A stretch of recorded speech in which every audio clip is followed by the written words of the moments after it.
Listed on the closed session agenda regarding items 5.1.1, 5.1.2, and 5.1.3. An update was provided and direction was given. Regarding item 5.1.4, an update was provided. Regarding item 5.2.1 through item 5.2.7, an update was provided. Regarding item 5.3.1 and item 5.3.2, an update was provided. Regarding item 5.3.3, on a motion by Councilmember Bowders, seconded by Mayor Medina on a 5-0 vote, the City Council authorized rejection of the claim. Regarding item 5.3.4 and item 5.3.5, an update was provided. Regarding item 5.3.6, on a motion by Mayor Medina and a second by Councilmember Donahue on a 5-0 vote, this claim was rejected. Regarding item 5.3.7, an update was provided. Regarding item 5.3.8, on a motion by Councilmember Donahue, seconded by Vice Mayor Pats on a 4-1 vote with Councilmember Bowders abstaining, this claim was rejected.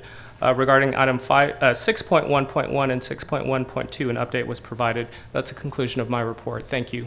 Thank you. This meeting is adjourned. It is 6:08. I'm going to call to order the special study session for the city of Emeryville. Before we call the roll, I'm going to ask that it's reflected in the minutes that pursuant to California Government Section Code 54953, Councilmember Bowders is participating via teleconference. Please call the roll. Councilmember Bowders. Here. Councilmember Donahue. Here. Councilmember Martinez. Here. Vice Mayor Pats. Here. And Mayor Medina. Here. Councilmember Bowders, can you please confirm for us that you can hear us, have a copy of the agenda, and that agenda is posted at your location? I have none there. Great. And your location is publicly accessible. Are there any public present? Whether or not. Great. Can everyone hear Councilmember Bowders? Yes. It's a little dim. I'm seeing a solid head shake over here from the booth. I've got it up on the highest volume. Give us one moment to adjust for technical difficulties. You ask him to speak again. Mr. Bowders, can you say something? Oh, I think we have a battery issue. Okay, we're gonna fix the battery real quick. We're going to renew the batteries and we'll be right back with you. Okay.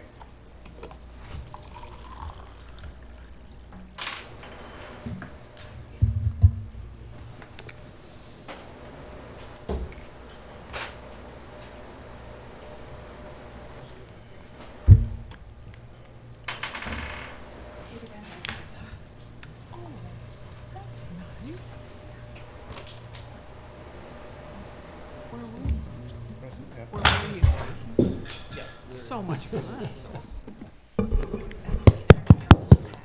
Oh, yeah. I'm a big fan.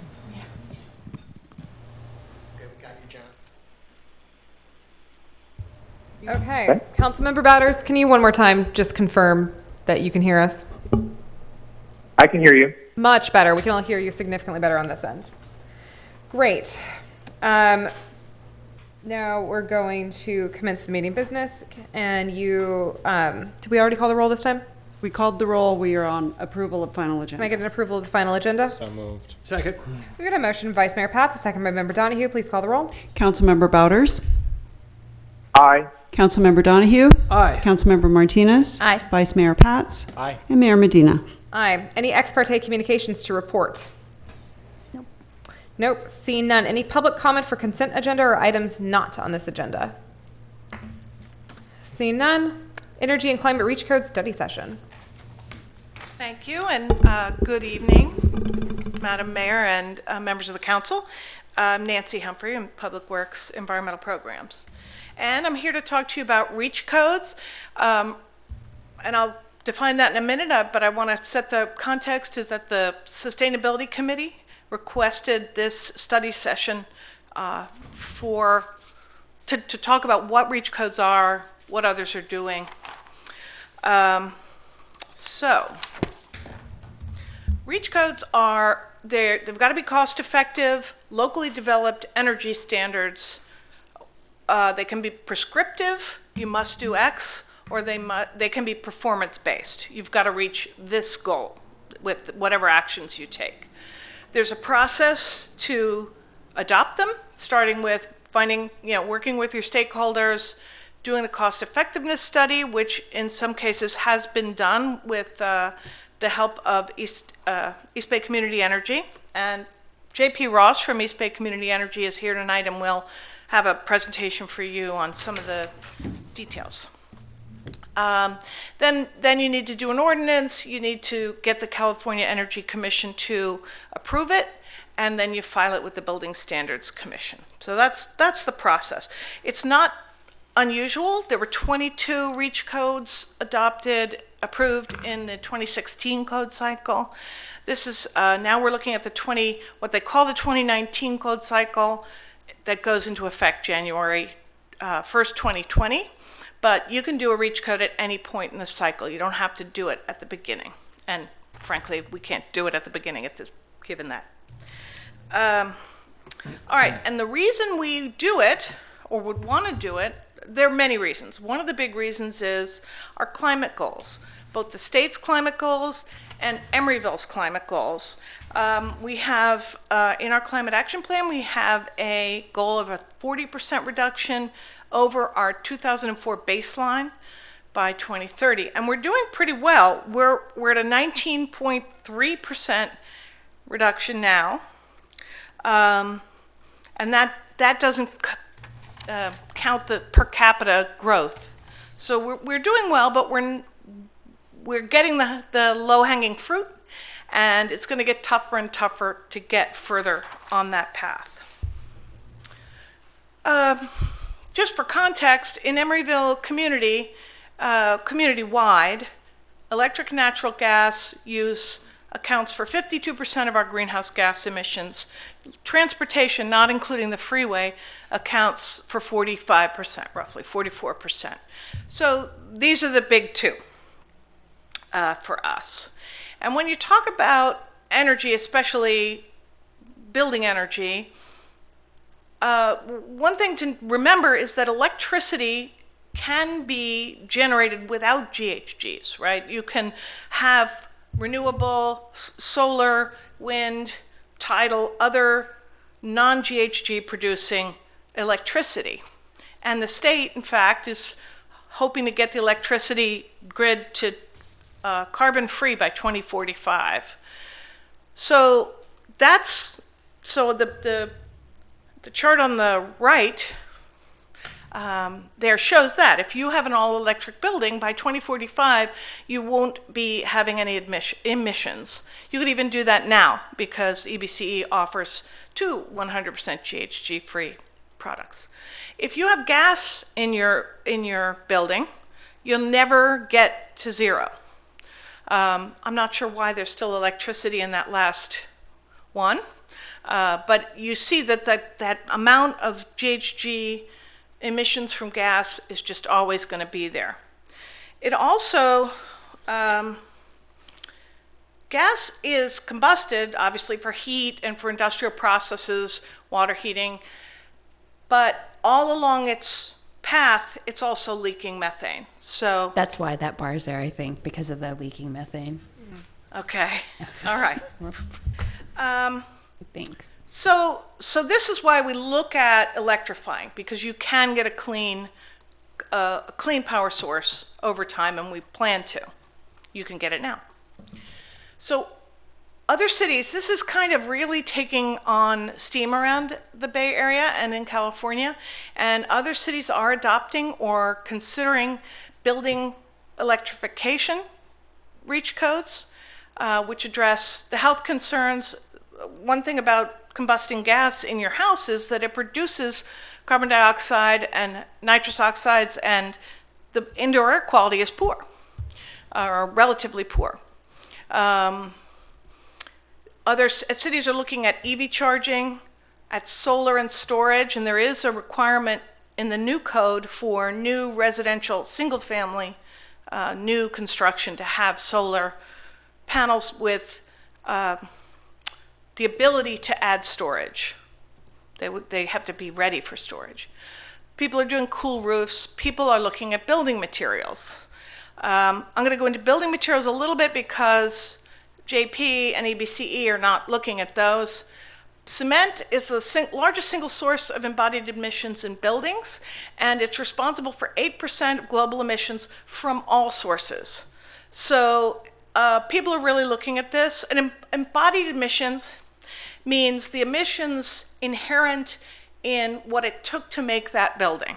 So your mining, your processing, your manufacturing, your transporting, that's the whole, all of that is the embodied emissions in that building. There are alternatives available that can reduce the concrete emissions by 50%. And some cities, I just heard that Marin just passed a requirement today. I don't know the details on it. Another way we deal with building materials is we encourage their reuse.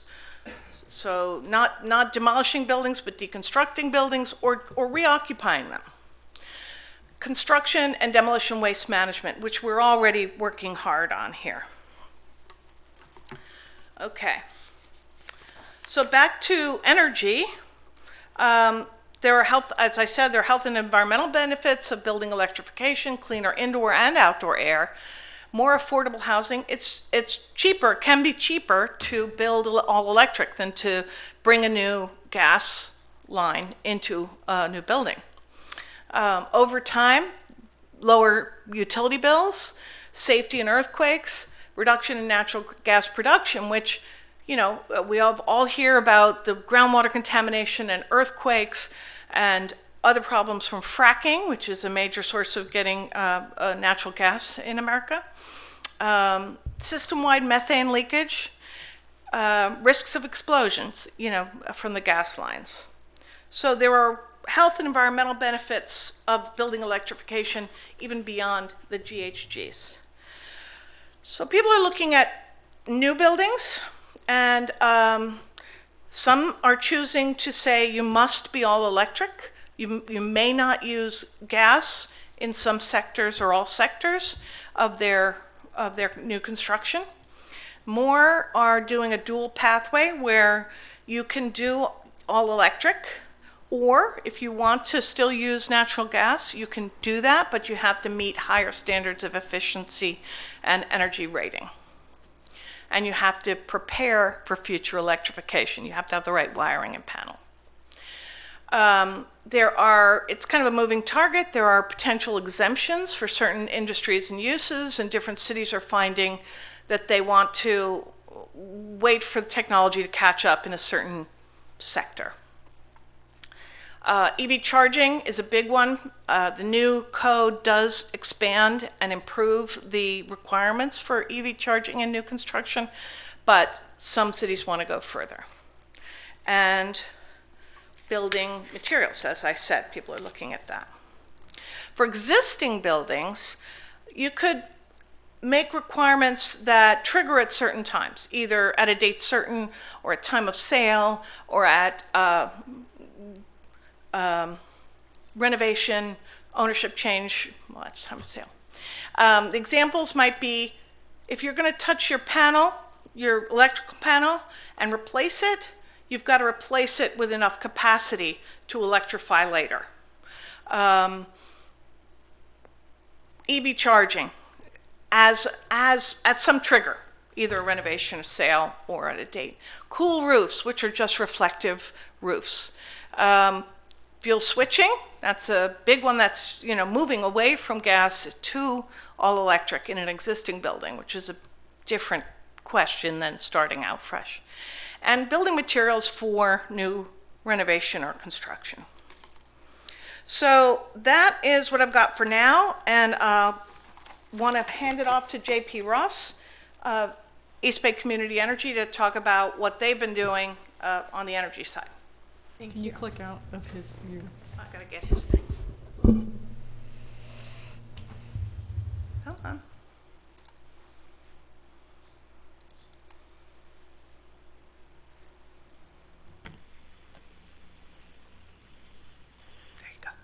Thanks very much, Nancy.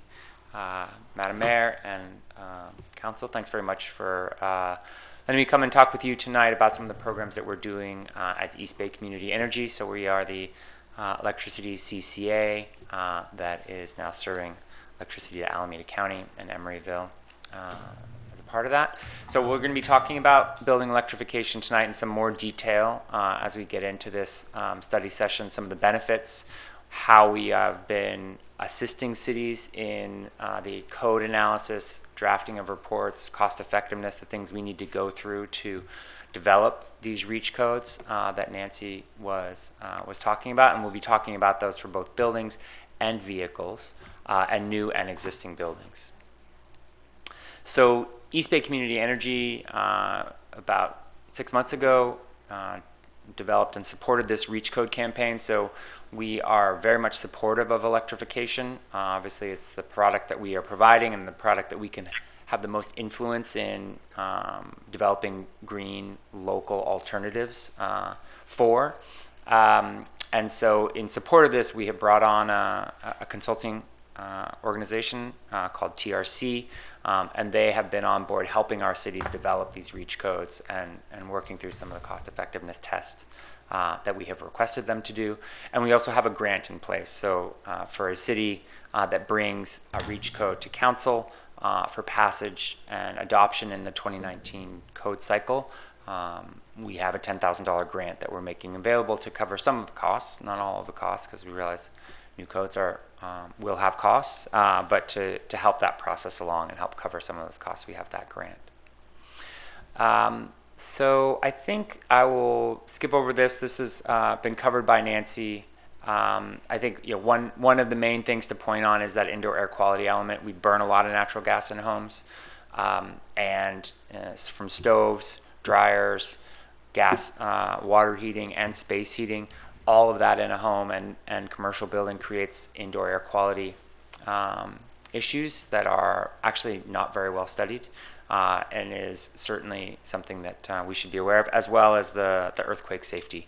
Not as many houses as should have automatic shutoffs on their natural gas register, and that can definitely cause combustion, explosion, and danger during earthquakes.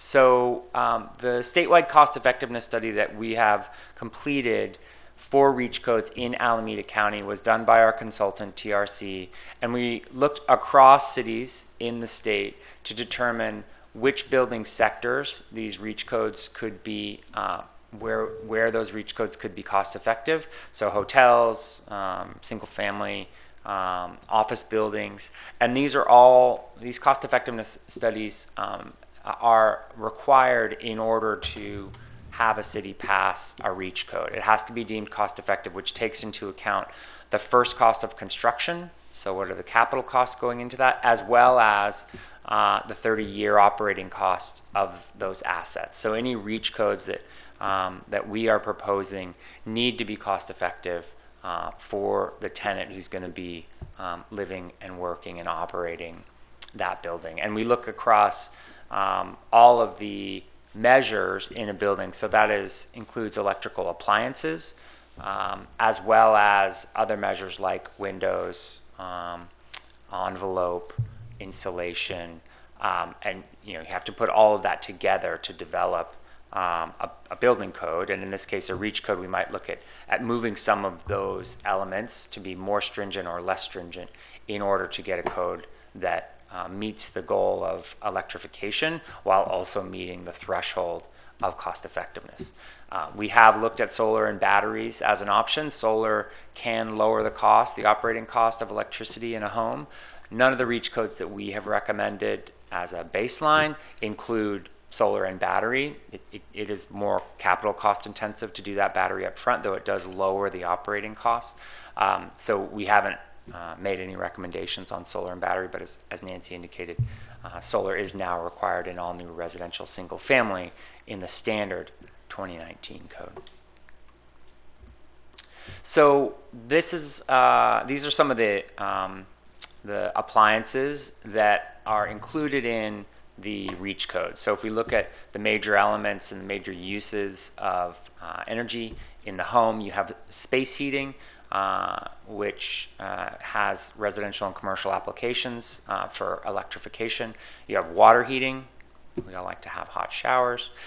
You have cooking, and in this case, electric cooking has really made major improvements from the traditional electric cooking ranges, the old coils that got hot, and I still have a scar on my hand from putting my childhood hand on an electric stove a long time ago when I thought it was cold. The induction cooking is a new technology that actually heats the bottom of the pan. So you might be wondering why we're showing you a bar of chocolate to indicate some kind of a cooking technology. Those two things don't seem like they make a lot of sense. But in this case, induction cooking and technology, the induction technology actually heats the bottom of the pan as opposed to heating the surface that the pan is sitting on. So all of the energy that's being used to heat that, whatever you're cooking, is actually going to what you're cooking. So this picture represents that you can have a bar of chocolate, and in the pan that would melt, and outside of the pan it wouldn't. You might also see pictures of a dollar bill kind of shoved under a pan with boiling water, and the dollar bill is not smoking, not burning, because it's not getting hot. It's actually the bottom of the pan that's getting hot. So there are residential and commercial applications for induction cooking and clothes drying as well. One other thing with cooking that we are really looking at is in a commercial kitchen. When you are cooking with a lot of gas and you have a lot of gas appliances that are constantly on, one, that is creating a lot of indoor air pollution because you're burning and there's incomplete combustion constantly. The other is you have to build a lot of air handling and movement and cooling because you're creating a lot of heat that's actually not going into what you're cooking, it's going into the atmosphere around it. So you have to oversize a lot of your other loads in order to move air in to clean it, as well as to cool the air because you're creating so much heat that's not being used for its purpose. And so when you start building new kitchens with induction, you can actually downsize a lot of those other heating, ventilation, and air conditioning loads because you're not creating all that extra heat in the room, and creating a cleaner working environment for employees who are spending a lot of time exposed to that indoor air. So the other thing to recognize is that the electric technology in these appliances like water heating and space heating is a very tried and true technology. It's really just a refrigerator in reverse. Right? Your refrigerator is taking heat from the refrigerator and moving it out of the refrigerator into the air of the kitchen.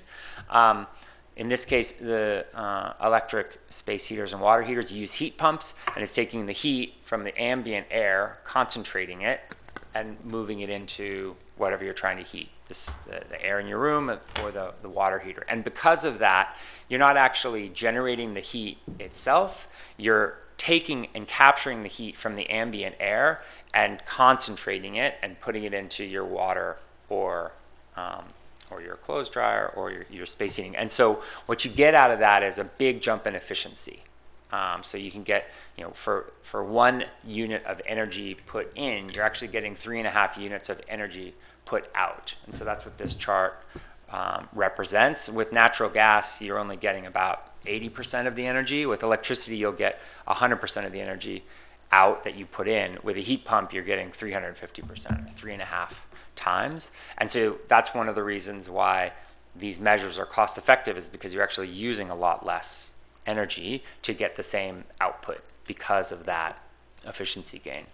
Now the technology, kind of the compressor, refrigerator in reverse technology is quite robust, but these applications are still new. Most building inspectors haven't heard of heat pumps and they don't know how to permit them, and space heating as well. So there's a lot of what we call soft costs that we need to help get over by an education campaign that we will be investing in the new year to help cities adapt to these new technologies, because we need to make it easier for developers who are saying now you need to do electric. We need to make it easy for them to actually execute on those and get them installed without having too many headaches as we get used to this new technology. So a little bit of a disparity between the actual core of the technology and how mature that is and the actual appliances that we're trying to get into these buildings. So one question is grid capacity. As we electrify our grid, what's going to happen? We are going to create a lot more load, and that load is going to be impacting the grid. Is PG&E going to be there? Obviously, PG&E has some challenges right now on a variety of fronts. They're certainly planning to invest in hardening the grid. We also need them to be investing in making the grid robust to take these electrification activities. One thing to think about is, the grid is really dependent on the peak day. And as we electrify the grid and get that 3.5 to 1 benefit, our grid peak is basically an air conditioning peak. Yeah, so hot summer days, 5 o'clock, 6 o'clock. It's the third day in a row where it's over 100 in the Tri-Valley. That's what drives that peak. But all of those air conditioners are the old traditional put 1 unit in, get 1 unit out. So as we electrify, and what this chart indicates is that over time our peak actually goes down. That's because we're putting in more efficient air conditioning, because this is really an air conditioning driven peak. So not to say that we don't need to do a lot of grid upgrades. That will definitely need to happen, but the peak is actually going to shift. Our winter peak will go a little higher, but our summer peak, which is right now what's driving our peak demand as a load serving entity, actually gets lower, and we utilize the grid better. As these two things equalize, then you're putting more throughput through the same grid, through the same infrastructure. So if we do it right, and we actually just met with PG&E today, if we start planning these activities together, then we shouldn't see massive spikes in grid infrastructure development. So we'll keep our fingers crossed and keep you all aware of how that's progressing. So there are a few reach code concepts, and Nancy talked about it. I'll go over again. So one is that there's the kind of electric preferred code option. In this code option, a developer can build either a mixed fuel building or an all electric building. If they build the all electric building, they get to do it at the base code level. If they do a mixed fuel building, then they need to do more energy efficiency investment. So that kind of increases the capital costs, make sure that the building is much higher performing, but will hopefully, the intent of that is to tip the scales so the developers take the easier path and build the all electric building. We have yet to test that and see how much that tips the scales, but that's one option that some cities are adopting. We also have the all electric code, which is the kind of we call it a bit of a ban without a ban. It basically provides for building an all-electric building and doesn't, in the code, really have a mechanism for a gas building. And then the third option, which is what Berkeley passed, is an outright natural gas ban. You cannot do natural gas in a new building. And they didn't do that in the building code. They did that in the land use code.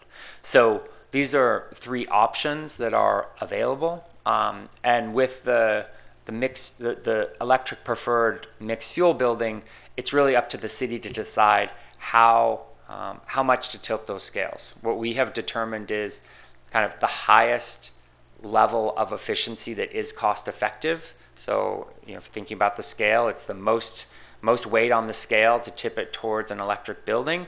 We've defined what that highest level of cost-effective energy efficiency is. If the city wanted to adopt a slightly less energy efficient target, that's up to you. That's really your call. But we would help to document the cost effectiveness of anything that you're doing, should you choose to do so. So that could be taken to the Energy Commission, which is part of the process of passing an energy related reach code. So there's been quite a few cities that have recently adopted reach codes. This is a bit of an eye chart, but you can see there's some within the county of Alameda, some outside in Southern California and in Northern California as well. I will say that within EBC East Territory, Albany, Oakland, Dublin, Fremont, and Hayward, as well as Piedmont, are also evaluating reach codes and have been progressing their activities to move them to council. Only a couple have plans to implement them by the first of the year, 2020. There's a lot that are going to be kind of planning to pass those REACH codes and implement them in the first quarter, because we're obviously getting quite late in the year, and many cities, as you are kind of adopting the 2019 code right now and going down that path, and need to do that first, and then think about any amendments to that a little bit down the line. So we've talked a bit about electric vehicle charging we talked about building electrification options. There are also options for electric vehicles. So the state has a target of 5 million electric vehicles by 2030, 1.5 million electric vehicles by 2025. Alameda County expects that that'll result in or EBCE expects that will result in about 86,000 vehicles in the next 5 years by 2025. So that's a big jump from where we are now. We have about 30,000 registered hybrids and battery electric vehicles today.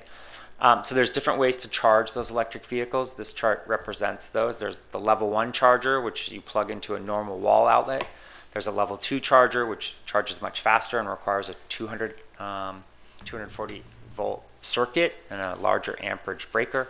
And then there's DC fast charging, which are kind of the EV gas stations, if you will, and those can provide 100 to 200 miles in an hour, depending on how large that DC fast charger is. And there's different kind of, in the code space, there's different ways that a city can adopt a REACH code. So one is an EV capable code, where there's bus bar capacity, breaker capacity, like physical space, as well as electrical amperage capability, and then the conduit that is installed so that at some future time it's easier and cheaper to actually install the charging infrastructure, because it's so much more expensive if you haven't done any of that when you're first building the building. So that's a base level that at least avoids much larger costs down the line. There's also EV ready, where you do the EV capable and install a plug so that somebody can plug in a level 1 or level 2 EV charger at a later time. And then there's kind of the electric vehicle charging infrastructure being installed already. And so those three options can be selected by a city passing a REACH code. If you're looking at new buildings and a percentage of spaces where you want electric vehicle charging, either capable or installed, you can look at those different options. There is the Cal Green standard. That's something that many cities are adopting. And then we have recommended a bit above and beyond that, where for single family, we're recommending 2 circuits, a level 2 ready circuit and a level 1 ready circuit, with the idea that, within 30 years, by 2030, there's going to be multiple cars. If there's a 2-car family, we're expecting there'll be 2 EVs. That's how we're expecting it to go. And then there's multifamily REACH codes as well. So thinking about, when you're building a multifamily development, what percentage of spaces are outfit and ready for an electric vehicle at a later point in time. So EBC has proposed a bit more of a stringent goal than Cal Green, with different levels based on the number of units in the building, such that the tenants in multifamily, tenants and residents and owners in multifamily dwellings are able to have access to electric vehicle charging. And then there's non-residential REACH codes. So workplace charging is also quite important. It's one of the main focuses of EBCE's electric vehicle charging programs. It's great to have charging at home, but most people are charging at home late at night, and there's not a lot of sun shining late at night. There's not a lot of wind blowing late at night. So it's actually a lot better to drive, no pun intended, that charging into the middle of the day, when we are able to procure very low cost renewable energy from solar and batteries. So thinking about those investments in the long term and how we drive those investment decisions to be synergistic with the renewable resources that we have as we try to achieve these climate neutral goals by 2045. So let's see. Yeah, there's quite a few local cities that have passed different EV ordinances. These are examples of some. We have the recommended EBCE code with the staff report to support it. And I think, as you get used to this concept and thinking about where and whether or not Emeryville wants to pursue this, we can talk about the different options around how aggressively you want to pursue both the building electrification and EV targets. I'm going to skip through some of these so that we have a little time to talk. So the last slide is around existing buildings. So we've talked a lot about new buildings.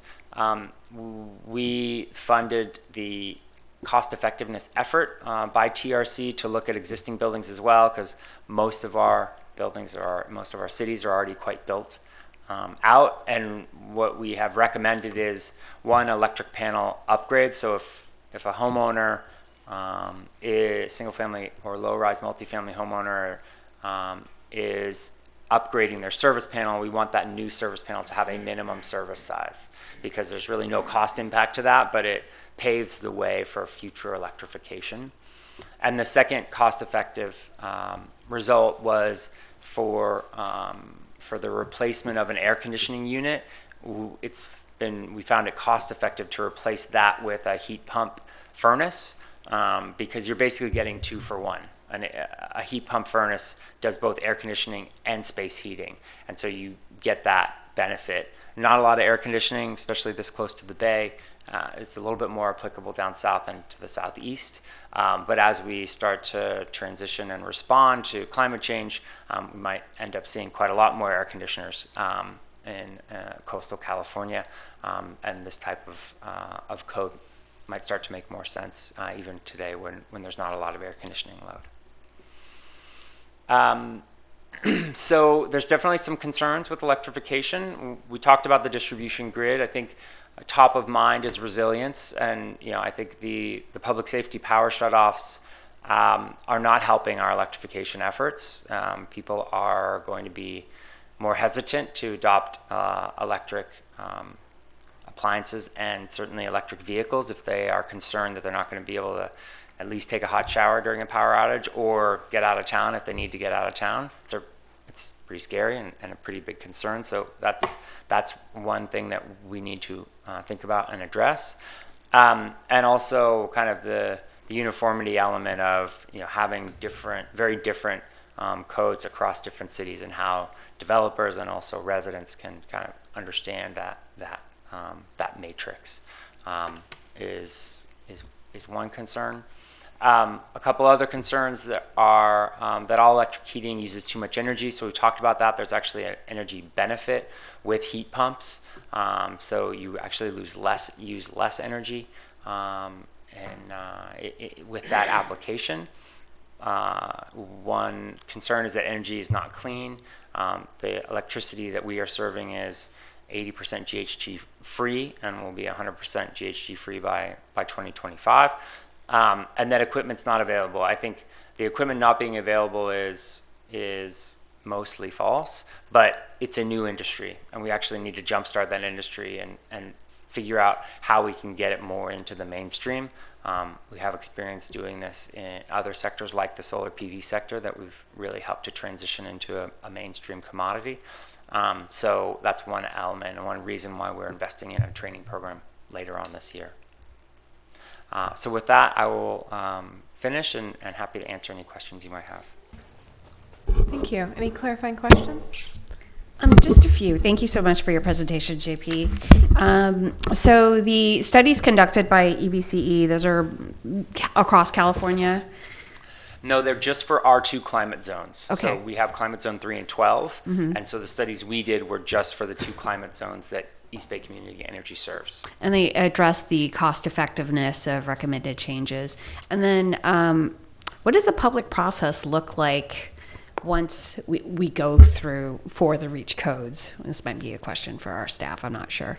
I can tell you how other cities have done it. Yeah, please. So So cities have done a couple of public forums where they brought developers in to air concerns and make sure that those concerns are being heard and addressed, as well as public stakeholders. So 1 to 2 of those meetings where those issues can be aired, understood, and rolled into the code adoption cycle. Then there is the readings that would take place at the council. And then once the code is kind of written, fleshed out, then there is a submission to the California Energy Commission, the CEC. They, in next year, will have 15 days to kind of post that for public comment. And Does that all happen at once for all of their submissions, or is it roll? No, it rolls. So yeah, you would submit it for Emeryville on the 15th of February, and then they would have 15 days of, to put that up for public comment, review the cost effectiveness study that we would help to document, and then after that, approve or deny. But so far, I don't know of any that have been denied.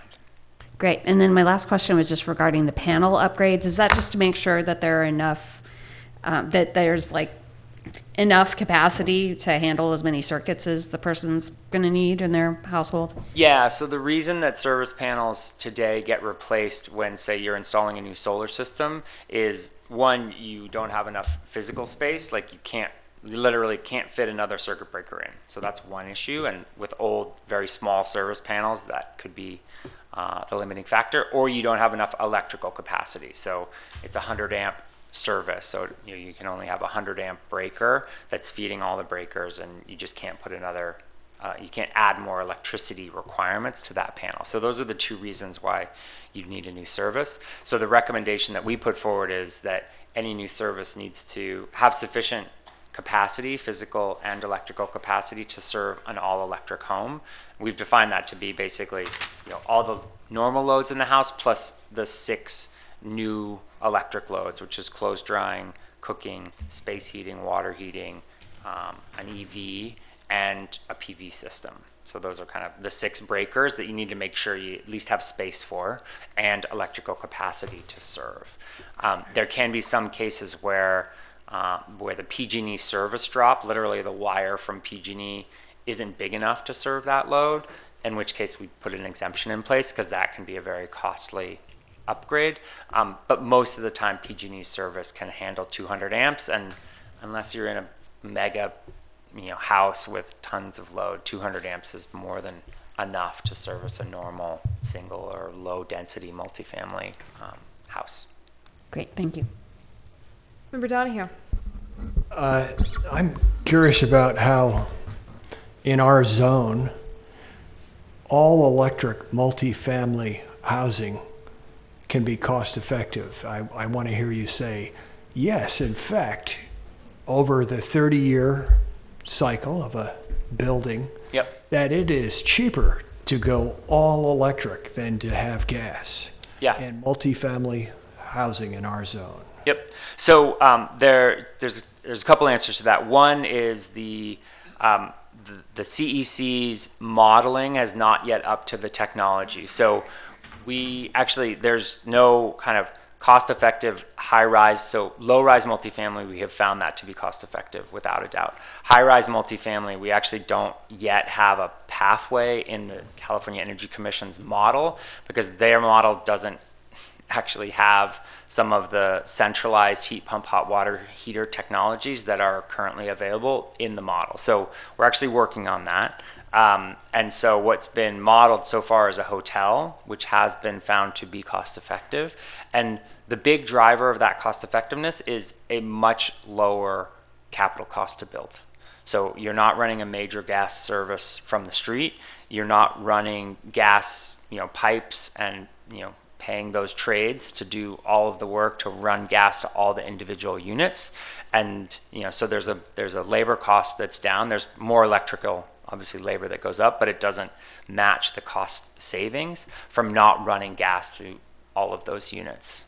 Okay, and I just need to hear that your modeling is such that the natural gas costs are projected to go up in the future, even though it seems like there's a huge abundance. Right. But are you projecting natural gas costs to go up by what amount or by some amount? How are you calculating so that? let me get, I actually don't know the percent increase. I know that there's not wild projections of gas cost increases, because in conversations we've had with TRC, that, you know, the advocates will bring up that they think gas costs are going to go really high, and we've said, yeah, but that's not what we're modeling. We're modeling a modest growth in gas prices going up, as well as electricity prices going up. You actually have to model both of those. So let me get back to you on the annual growth rate of those.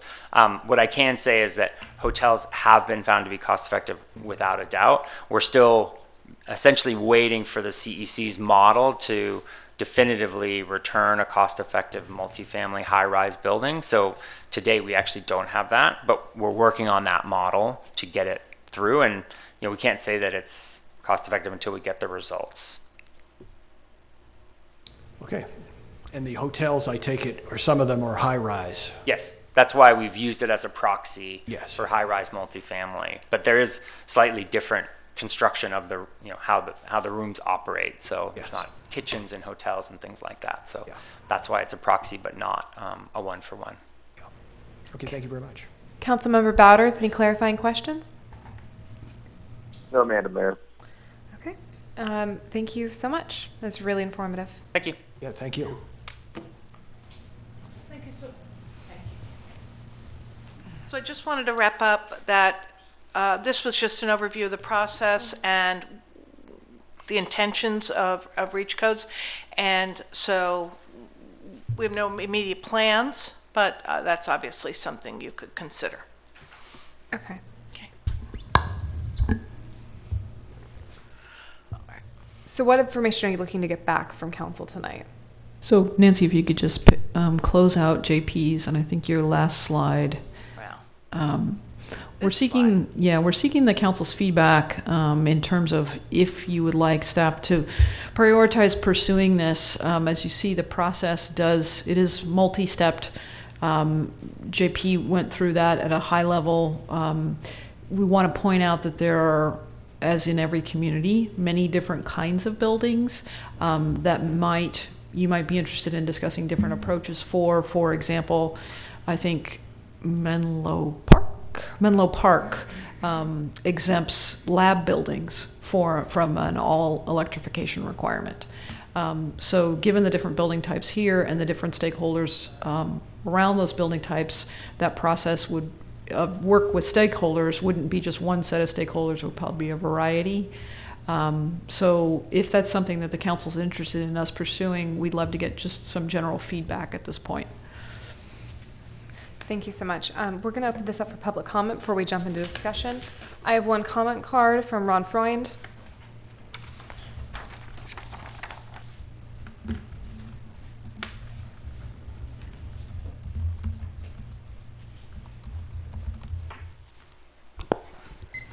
Hello, Mayor and members of the council. My name is Ron Freund. I chair the community outreach. Can I get some water? Sorry. For the Watergate Community Association. I see we have another big turnout at the City Council, and I'm kind of sorry to see the small turnout, because my understanding is that buildings account for 40% of global GHG emissions globally, and that is an enormous factor in climate change. I guess it's REACH codes just don't have the excitement of Dancing with the Stars. I'd like to hammer down on three of the issues raised in the staff report. The first is natural gas. As Nancy said, methane is the primary component of natural gas, and it accounts for nearly 15% of global GHG emissions. But methane is not only bad in the near term, apparently it's far more potent than carbon dioxide is over the long term. And studies have shown that it's almost 30 times more potent over a 100-year period. So there's precedent already for taking these steps. County of Marin, City of Davis have passed REACH codes calling for all-electric construction. San Jose, as you may know, recently voted to ban natural gas in new buildings. And of course, Berkeley passed a recent ordinance which will phase out natural gas starting on January 1st of next year. And as the staff memo states, natural gas cannot be GHG free, and its extraction and delivery produce a range of environmental risk from source to end use. The second area is building construction and embodied carbon. As was stated, embodied carbon refers to the entire life cycle of the use of materials for construction. And I specifically asked the environmental impact report consultants to include this in their report, factoring not just operations, but construction and delivery issues. Concrete is one of the most carbon-intensive construction materials. So at a recent Mayor's World Summit, they recommended that major changes occur at the design stage of, oh, you're kidding me, already? That's your 3 minutes. Can I get one more minute? No. All right, add lead standards too, thank you. I'm willing to cede my 3 minutes. Okay, continue on. It's like the impeachment hearings, right? Okay, so following on that is the fact that many new constructions, many new buildings are using sustainable timber, and this was a recommendation as one of the alternatives to concrete, steel, and glass by the World Mayors Summit. And timber, if it's sustainably managed, will be far more effective in reducing greenhouse gas emissions. Now, a corollary to that is the fact that high-rise buildings require significantly more materials, such as concrete and steel, and these have much higher emissions than low to mid-rise buildings. And glass, as you probably know, requires an enormous amount of energy to cool the interiors. So the city needs to start looking at the potential for a height limit for buildings that's consistent with the city's climate plan. Lastly, an issue that I didn't see addressed is the adoption of LEED requirements. Staff told me the city does not have any LEED requirements currently. So I suggest you update the code when you move forward with this process to include a LEED Platinum, which is the highest rating for buildings. So thank you. I hope the city can move forward. We don't want to be behind Berkeley, as you know, and adopt a very bold and speedy greenhouse gas reduction strategy. Thank you.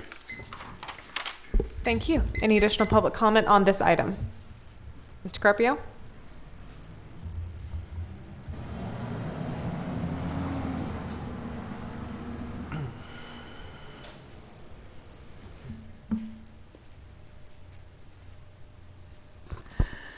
Good evening, ladies and gentlemen. My name is André Carpio, and I can say that I have lots of experience in electric vehicle. First, when I was a boy, my father built several electric vehicles. I only remember 2, but they were all the way when the German debacle. They just seized the vehicle and drove them away for the airplane. The second is my involvement with solar car. As you know, I have been leading the solar car because of my knowledge in solar cell. I'm talking about not the regular solar cell we see on roof, no. I'm talking about the space solar cell, which are different kind. The efficiency is much higher.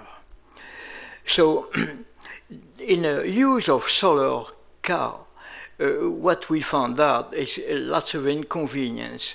But to transfer the technology of solar car to electric vehicles that Tesla has major inconvenience. When we are in a Bay Area, it's all right. But once we go out the Bay Area and we have to face the extreme cold or the extreme warm, the amount of energy for the comfort in a vehicle, electric vehicle, it just cuts the range from 100 miles to 25, 30 miles. So you have to be careful. And also the natural gas politic is strictly an environmental issue in the fractures, and that is led by the opponent of the fossil fuel industry, which is extremely small compared to the emission of volcano happening all over the world, all the time, 24 hours a day. And we cry about the emission of the methane gas, which is extremely small compared to the activity of the volcano, in which we cannot control and we cannot measure. Thank you. Thank you. Any additional public comment on this item? All right. Seeing none, I will open it up for discussion. I suggest we consider whether or not we would like to move forward with any REACH codes and which avenues would be best to move forward through those with. Councilmember Martinez, you've been really invested in our sustainability goals. I'd love to hear your thoughts on this. I am interested in moving forward, and I don't have any further thoughts at the moment, because I think it is the process that's outlined for us is very robust, and I think it starts with the stakeholders, because we need to have an assessment of what types of buildings we have in the city, what's in the pipeline to really evaluate, what comes best. I don't want to put the cart before the horse, but I'm very serious about us, taking these steps and having staff explore what makes the most sense for our city. Thank you.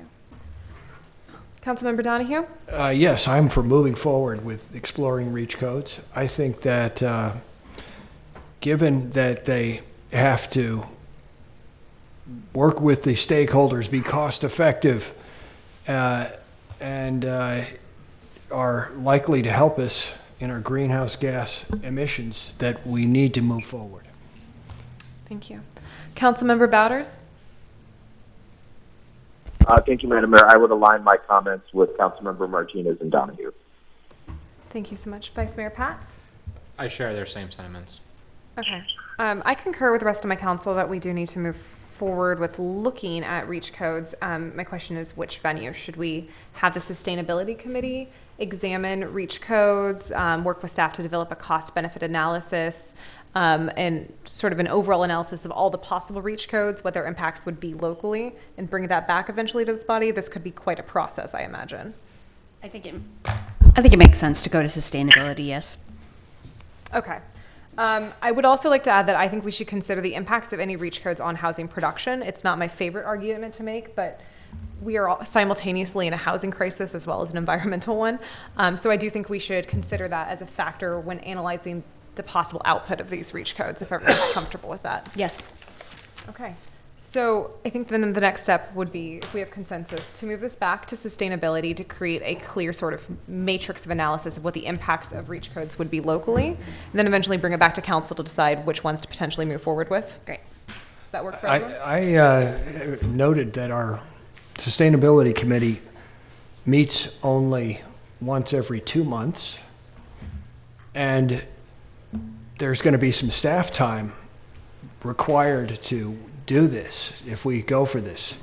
Do we have the staff budget to proceed with this? Thank you for asking, Councilmember. We don't know yet. We're going to have to scope that out. I would also imagine that we'll bring this to you as part of a discussion about the council goals and priorities shortly after the first of the year, so that you can have a discussion about that as against other things you might be interested in next year. So thank you for asking, but I don't have an answer for that tonight. Okay. I think that's a really useful way of framing it. And also, we have on our agenda for later tonight to adopt the current building code standards. So this will not be impacting those. We know that this will be hitting the next cycle. So we do have some time to do this work. And correct me if I'm wrong, JP and Nancy, but there are 6 other cities that are going through this process right now in Alameda County. So we don't need to be the first. We can certainly peek at their homework, and that a lot of the analysis that they'll be doing will have bearing on our city as well, I think. I think that you're right, and we're in the same climate zone as most of the ones on this side of the hill, so a lot will apply. We can do it at the beginning of a reach code, of a code cycle, or at any time during, although that has administrative costs as well. So just wanted to clarify, it doesn't have to be at the start. Well, we're not hitting the start of this one, so. No. Okay, thank you so much. I think that wraps that up. I'm going to call for a 5-minute, I'm going to adjourn this meeting at 7:06, call for a 5-minute bio break until our special meeting begins.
Is a pirate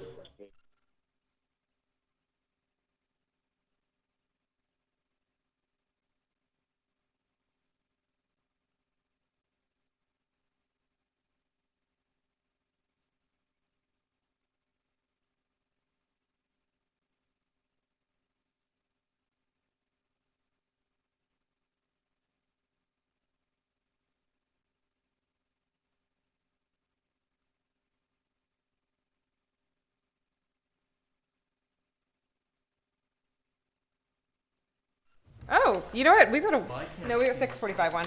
All right, I'm going to call to order the special meeting for the city of Emeryville.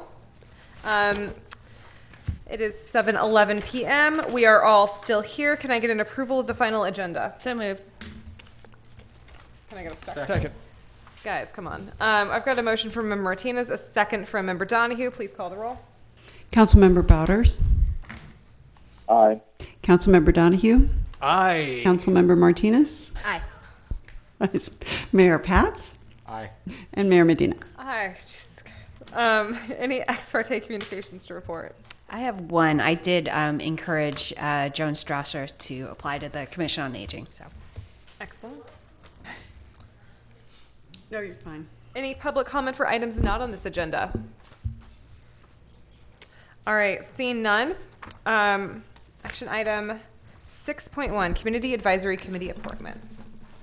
Mayor and council members, you have some unexpected vacancies to fill and some applicants for those positions. As you go through the items, there are 3 openings for Commission on Aging, and you'll have the opening on Economic Development Advisory Committee, and then the 2 on the Housing Committee. And as we go through, you can just ask whether the applicant's in the room or not. Okay. For item 6.1.1, I know at least, how many applicants do we have in the room? 1. For Commission on Aging. For Commission on Aging. Okay, we are at 3. We'll have each person individually come up and have 3 minutes to speak to us. All right, so we'll start off in order with Maureen Hogan.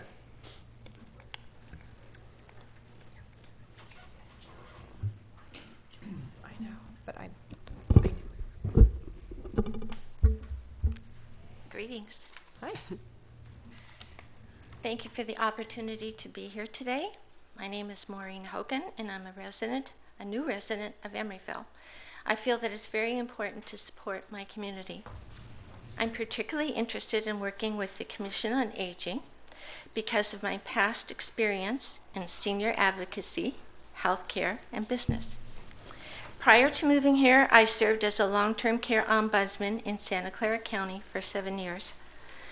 That, plus my background as director of admissions at several extended care facilities, and other direct experience dealing with the needs and concerns of senior citizens, gives me a unique perspective that I would like to bring to the Commission. I'd be delighted to answer any questions you might have. Thank you so much. no questions, but thank you for your application. Thank you. Yeah, Karen. thank you. Thank you. Thank you so much. Next up, Stephen or Stefan Shane, my apologies. Steve. Steve, easier. Make it easy.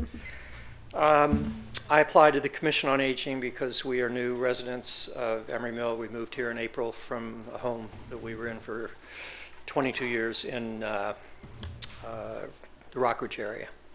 I'm retired and I have some time to give to the position.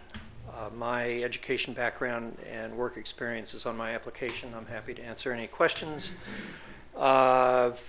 Regarding relevant experience, I'll just focus on that a moment. I spent 5 years as Director of Finance and Administration and then as Deputy Director of the IHSS Consortium of San Francisco, which is now called Homebridge. We had 400 home care providers who provided nearly 1 million hours a year in home care services to low-income elderly and people with disabilities. We also provided case management services. So I have some familiarity with the issues related to health and wellness of seniors. I also have general management and nonprofit operations and board of consulting, nonprofit board and consulting experience. It would contribute to my providing input and recommendation regarding city policies and priorities. And finally, for what it's worth, I am also a couple months away from another birthday. So for whatever that's worth. And I'm happy to answer any questions. Thank you so much for your application. Thanks. No questions. Thank you. Next up, Joan Strasser.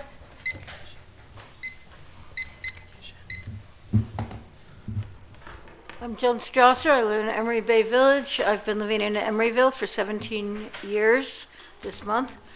and I am applying to be on the Commission on Aging because I'm aging.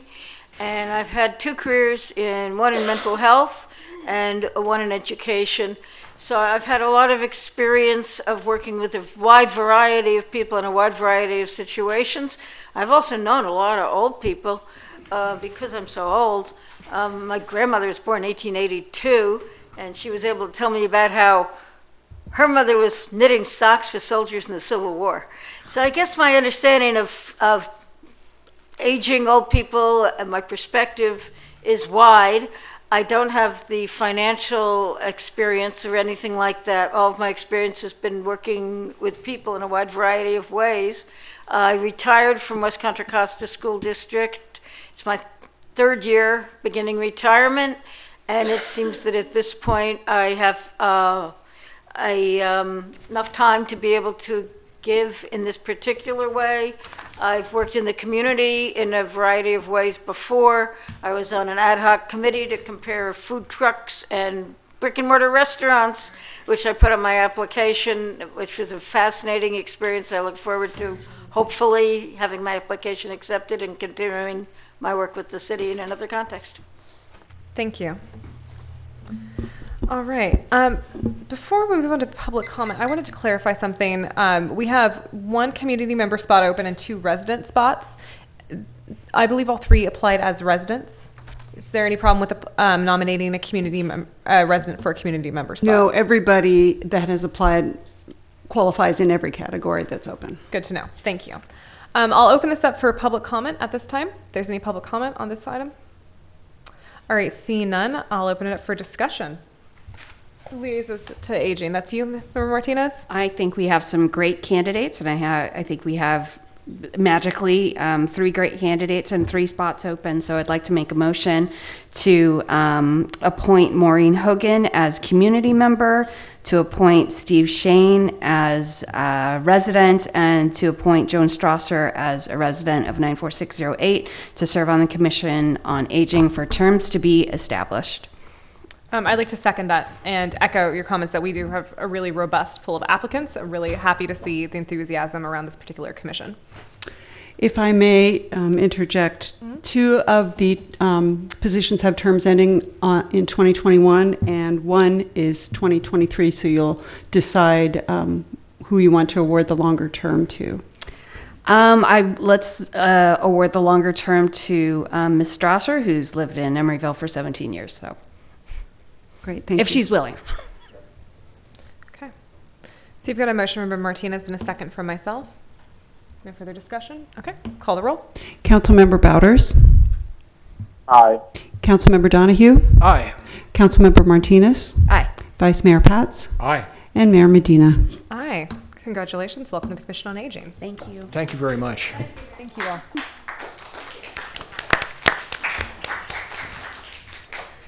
.1.2 is Resolution City Council of the City of Emeryville appointing a nonprofit workforce development organization representative to serve on the EDAC. Is Samantha Miller present? Hello. Samantha, we're going to give you 3 minutes to come up and speak. Good evening, everyone. I'm happy to be here, and I'm Samantha Miller with the Alameda County Workforce Development Board. If you have not heard of us, we are a federally funded agency. We oversee the employment programs for Alameda County. And I've been with the board for a little over 4 years. We work closely with a lot of economic development departments of the cities. I've worked closely with Chad Smalley here and was encouraged to apply. And I am in business services. So I'm the business services coordinator, work closely with the business community in Alameda County. And it's really our job to understand what their demands and needs are in the community and how we can serve them as a workforce board and through our career centers and different services we have. So it's something that I'm very familiar with doing, and I hope to bring my knowledge of working with businesses and the economy, understanding the economy in Alameda County to support the work on the EDAC for Emeryville. Thank you. Thank you so much. Any public comment on this item? All right. See none. Any discussion? As the liaison to the EDAC committee, we've had some challenges filling this role. I think we lost somebody recently who was wonderful in that role. in a similar capacity of workforce development, and so I highly recommend this and will move the item. Excellent. Second. We've got a motion from Vice Mayor Pats, a second from Member Martinez. Please call the roll. Councilmember Bouders? Aye. Councilmember Donahue? Aye. Councilmember Martinez? Aye. Vice Mayor Pats? Aye. And Mayor Medina. Aye. Congratulations. Welcome Thank to you. EDAC.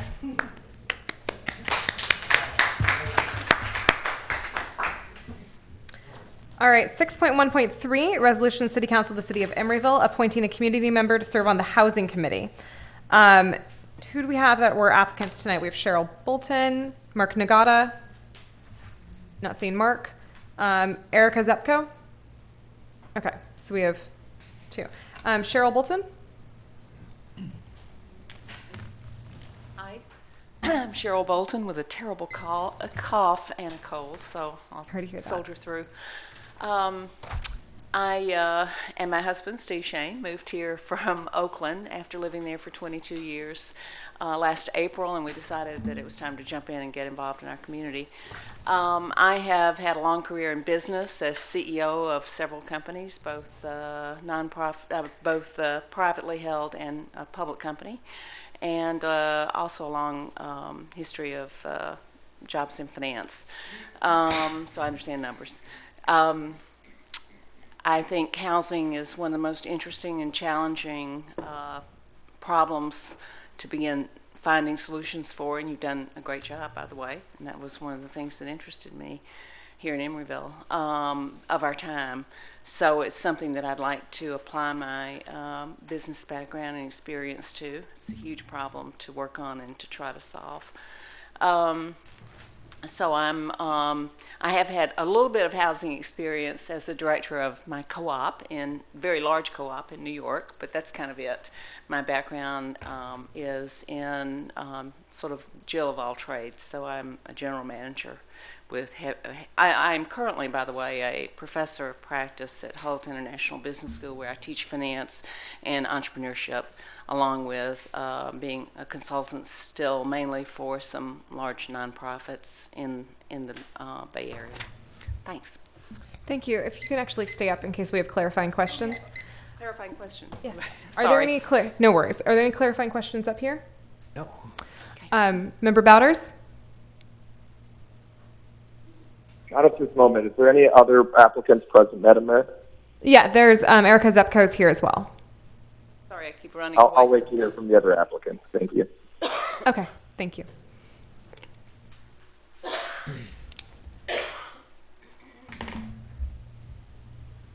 Oh, that's fine. Good evening.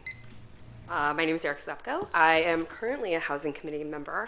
My tenure would be up in June of 2020. I was asked if I wanted to consider being there longer. Given the level of passion that I'm seeing from the housing committee, it's a really important issue. My background is in housing.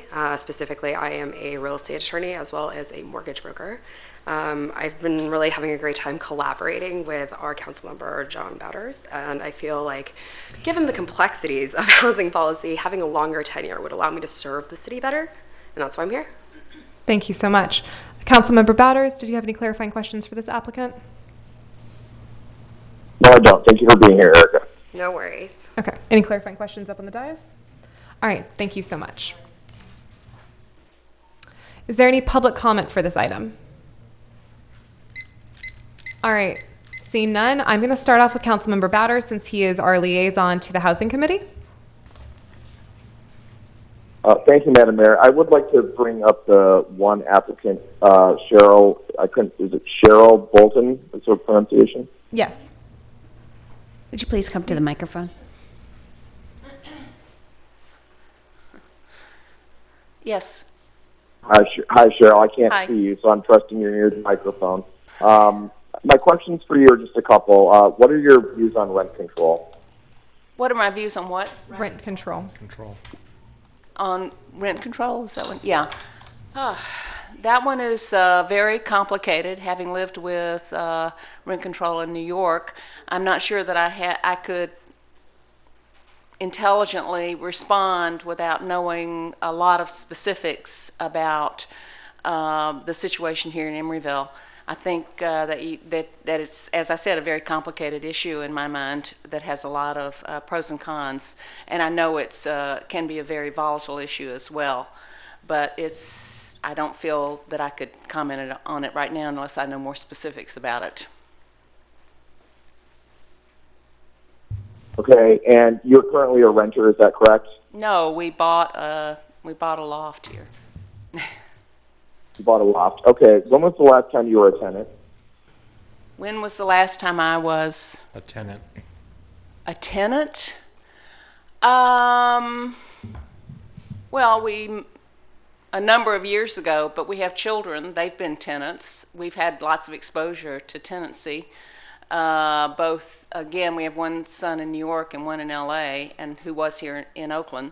So we're quite familiar, I think, with a lot of the issues, but not specifically to Emeryville. Okay, and do you own any property you rent as a landlord, or have you in the last 10 years? No. Okay, I have no more questions, Madam Mayor. Okay, thank you so much.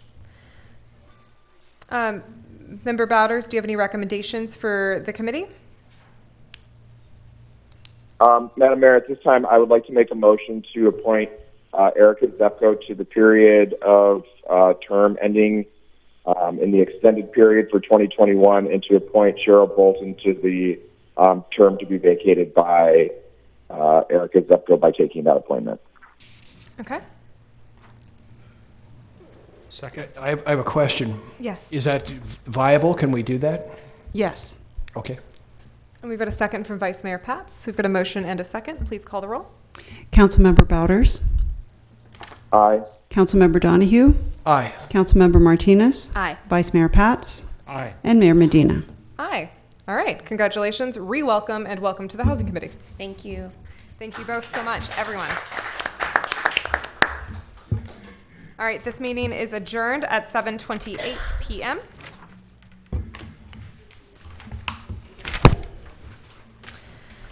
It is 7:15 p.m., or it's not, it is 7:28. I'm going to call to order. The City of Emeryville is a successor agency to Emeryville Redevelopment Agency. I'm not used to running this far behind. We don't need to call the roll. We are all still here. Can I get an approval of the final agenda? So moved. Second. We've got a motion from Vice Mayor Pats and a second from Member Donahue. Any ex parte communications to report? Oh, should we take a quick vote? Oh, Yes, sorry. Please call the roll. Councilmember Bowders. Aye. Councilmember Donahue. Aye. Councilmember Martinez. Aye. Vice Mayor Pats. Aye. And Mayor Medina. Aye. Ex parte communications? None. Seeing none. Any public comment for consent agenda or items not on this agenda? For this? Okay, Member Carpio.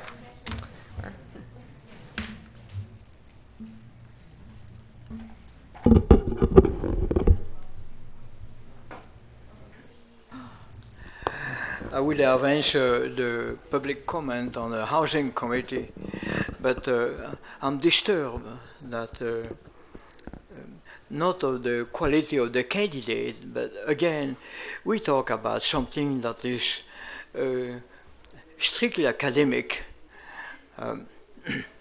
We have no member in the housing committee that have any work experience in a building or in a, I don't want to say management, but there is something in a management that you need to perceive if you do the work, or repair or modification or installation and things like that.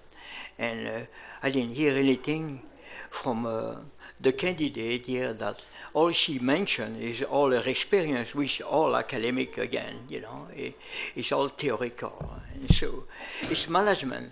It's management, and I don't know if really housing committee deals strictly with management. If it does, then I'm disappointed. Thank you. Thank you. Any additional public comment for the consent agenda or items not on the agenda? None. Do we have a motion for consent? I move consent. Second. We've got a motion from Member Donahue, a second from Vice Mayor Pats. Please call the roll. Councilmember Bowders. Aye. Councilmember Donahue. Aye. Councilmember Martinez. Aye. Vice Mayor Pats. Aye. And Mayor Medina. Aye. All right, this meeting is adjourned. It is 7:31 p.m. I call to order the City of Emeryville City Council meeting. We are all still here. Can I get an approval of the final agenda? I move approval of the final agenda. Second. Got a motion from Member Donahue, a second from Vice Mayor Pats. Please call the roll. Councilmember Bouders? Aye. Councilmember Donahue? Aye. Councilmember Martinez? Aye. Vice Mayor Pats? Aye. And Mayor Medina. Aye. Special orders of the day. Chief Tejada.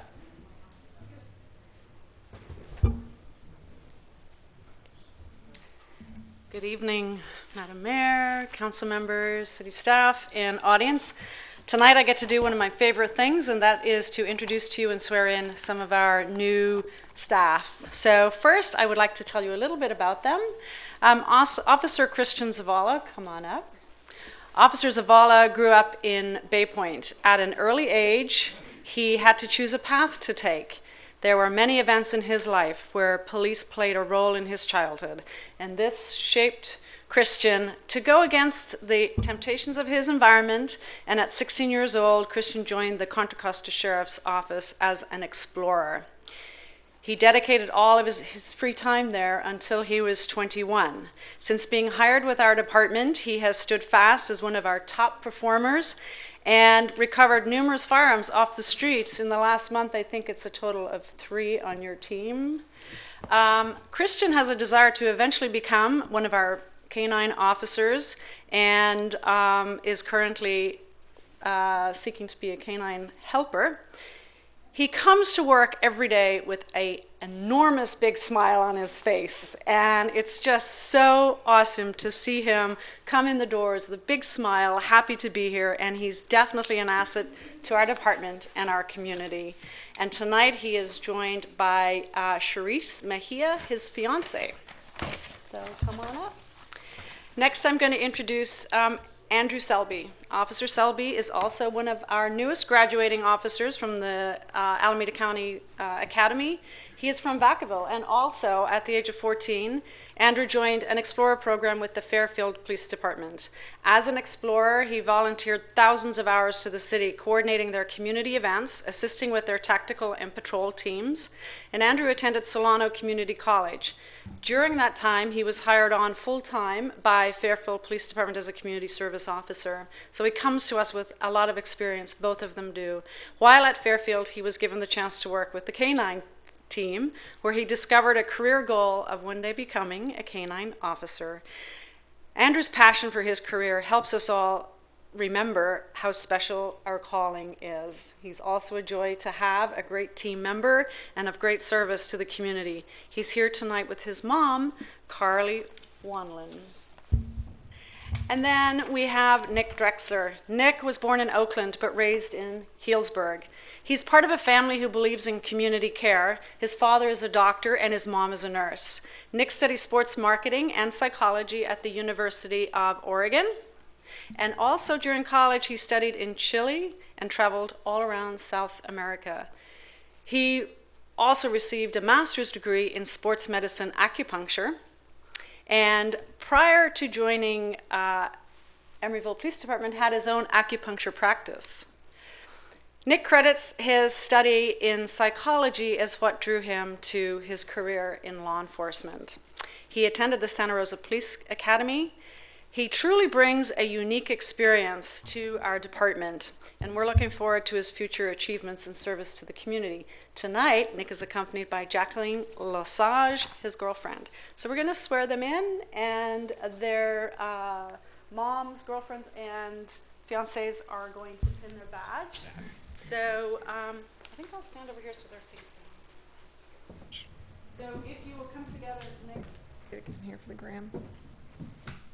Raise your right hand, and when I say I, repeat your name, okay? I do solemnly swear that I will support and defend the Constitution of the United States That I will support and defend the Constitution of the United States and the Constitution of the State of California and the Constitution of the State of California against all enemies, foreign and domestic. against all enemies, foreign and domestic. That I will bear true faith and allegiance That I will bear true faith and allegiance to the Constitution of the United States and the Constitution of the State of California, to the Constitution of the United States and the Constitution of the State of California, that I take this obligation freely that I take this obligation freely and without any mental reservation and without any mental reservation or purpose of evasion, or purpose of evasion, and that I will well and faithfully discharge and I will well and faithfully discharge the duties upon which I am about to enter. the duties upon which I'm about to enter. Congratulations.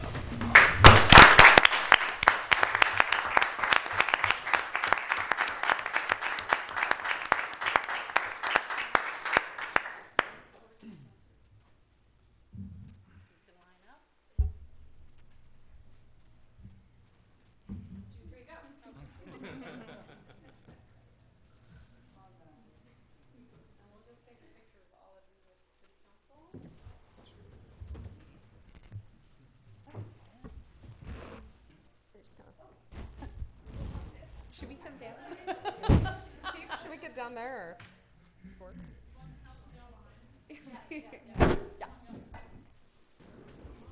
I hope the phone and the microphone is appropriately positioned in this picture.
Congratulations. Thank you, everyone.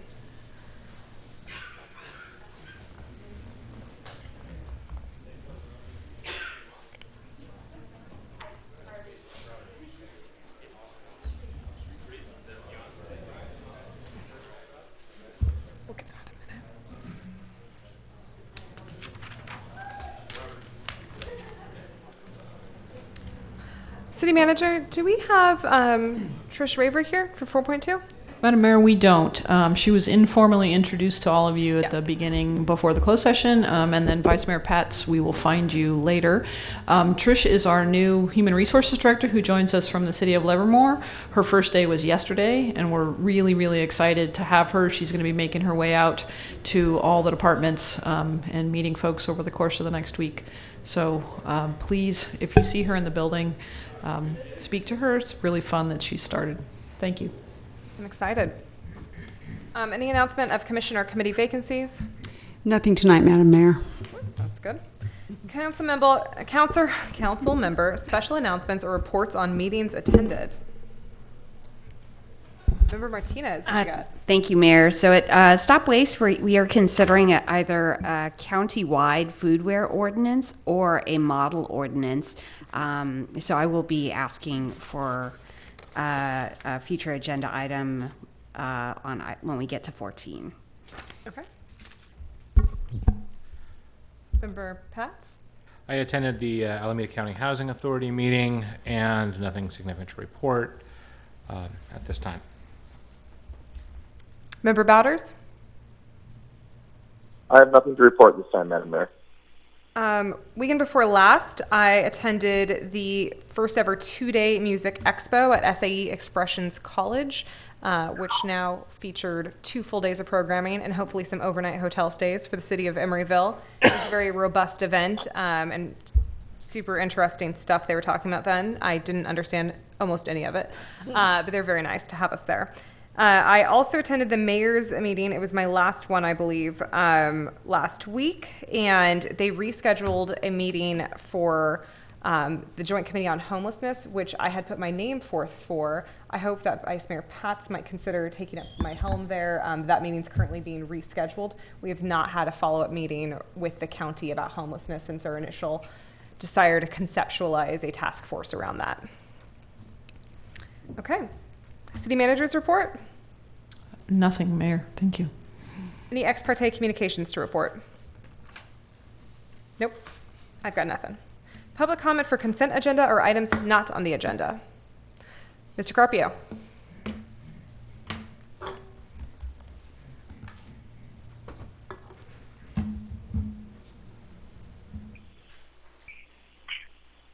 I want to take this opportunity, which is seldom that I could do that. And a week or so ago, a sheriff officer was shot and killed while helping the property owner of a wheat field. He was trying to prevent the theft of marijuana, whatever. And it shocks me that people shot a police officer. And so I offer my condolence. That's the bottom of my heart. Me and my friend and my family, we do not shout at people. We do not shout at police. They're there to protect us. And it's wrong to do it. Thank you. Okay. Any other public comment? No. Then we're going to move on to the consent agenda. Do we have a motion for consent? I move the consent calendar. Second. We've got a motion from Member Donahue and a second from Vice Mayor Pats. Please call the roll. Councilmember Bowders. Aye. Councilmember Donahue. Aye. Councilmember Martinez. Aye. Vice Mayor Pats. Aye. And Mayor Medina. Aye. We have no public hearings. That puts at 12.1, resolution of the City Council of the City of Emeryville approving Round 2 Facade Improvement Grant Awards and authorizing the city manager to execute facade improvement grant contracts with the grant awardees.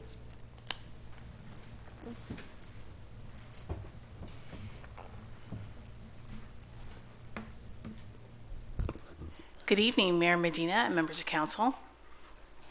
Staff is pleased to bring forward the second iteration of the facade grant program.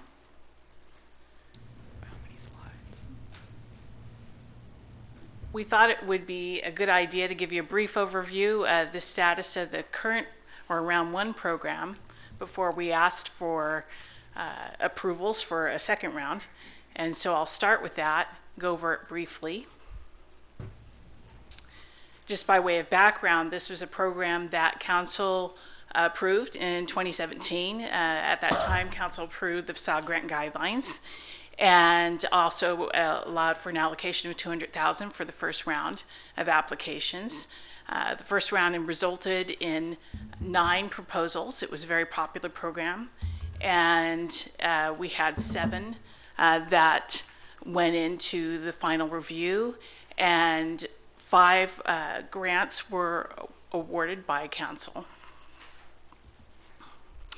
Those included 3 associated with Park Avenue and the Park Avenue Business Center specifically, and then 1 at Adante Commercial at San Pablo, and then Fantasy Junction. The total project cost leveraged up to $2 million worth of improvements for the city, and the city's portion of that cost would be up to $200,000 in actual grant funds. Now, at this time, most of the applications actually have been running under budget, you'll be pleased to hear. 2 of those items are still in process, and the rest have resulted in just over $70,000 in reimbursements to date. As you know, 2 of those proposals you reviewed recently for extensions, the Anna Fairley or Ravens Fair and Dye Associates projects. Those are 2 commercial condominiums in the Park Avenue Business Center. These were proposals for seismic improvements that would not only improve public safety, but it will also allow increase in the type of uses allowed. And the benefit of that not only is for public safety purposes, but also for the economic benefits of potential increase in jobs and economic multipliers of higher, better use for the site. This is an existing condition photo of the Park Business Center. The Park Business Center HOA also was approved for a comprehensive seismic study. This was a big, big endeavor. And it's a very exciting thing that it was done. It's similar to the Semi-Freddy's seismic study that allowed for the Pixar site and other older significant buildings to be redeveloped, because it had to look at it in this comprehensive manner to make sure that all the commercial condominiums in there were really looked at in relationship, so that the seismic improvements would really benefit the whole structure. This study has been completed at this time, and the great thing about that is it will be able to be used into the future. There are 23 commercial condominiums in this facility. This is from the Park Avenue area plan, also encourages promotion of improvements along Park Avenue, and it'll be exciting to see this site activated. Another project was the Fantasy Junction project. Now, this is a small proposal. It was just for essentially an exterior refresh and some landscaping.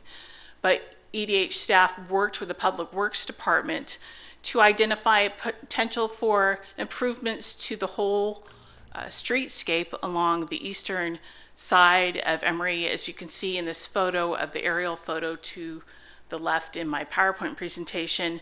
On the west side of Emory, there is a whole streetscape at the time in 2018. And on the east side, no trees. Over time, they had died off. So this was an opportunity to improve that. You can also see, just looking at the before photo of the streetscape, how very urban and concrete, as it were, on the east side of the photo, and then the more pedestrian appearance on the right with the street trees. In the progress of the proposal, we worked with Public Works. We had some great interns. We really have quality interns, I have to say. That helped with our street planning program and landscaping proposals for the strip. We have some photos there of just the Public Works and Rubicon doing work on the site.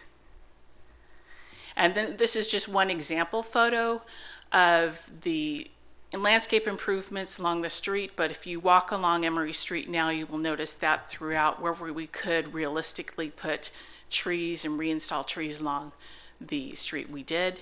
And then the exterior refresh did some masonry and painting improvements to the exterior of Fantasy Junction building. And Dante Commercial, before pictures are shown here along the upper picture showing 40th Street and the lower picture showing San Pablo frontage. Now, they had some issues with landscaping on 40th Street with die-off due to garbage collection and, frankly, human waste products that were being deposited in their landscape strip. And then the San Pablo corridor had significant vacancy, and there was no signage or any things to promote that these were possible commercial spaces that could be rented. These are after photos showing the work that's been done. They have installed new landscaping along 40th.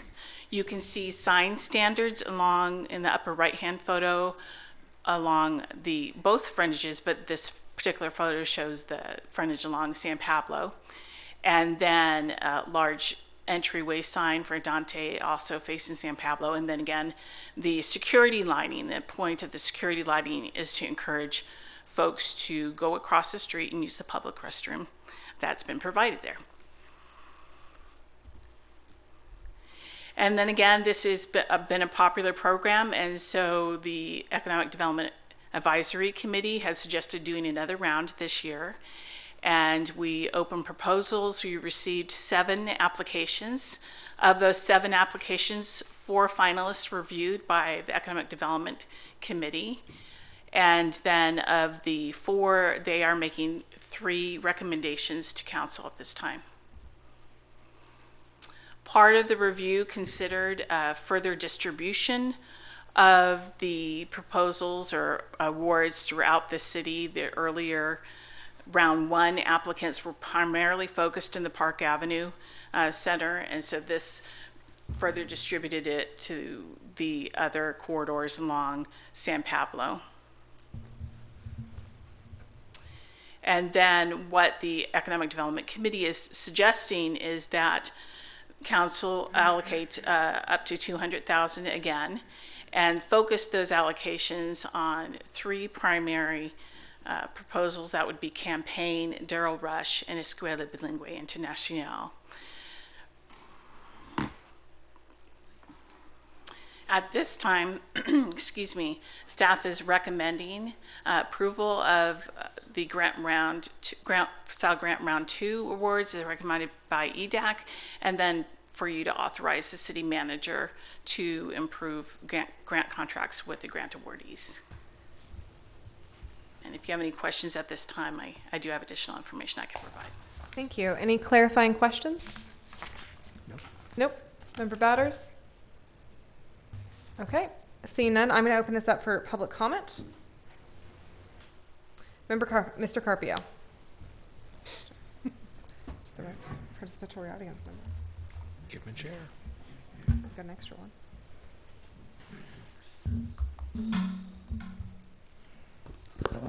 This is interesting.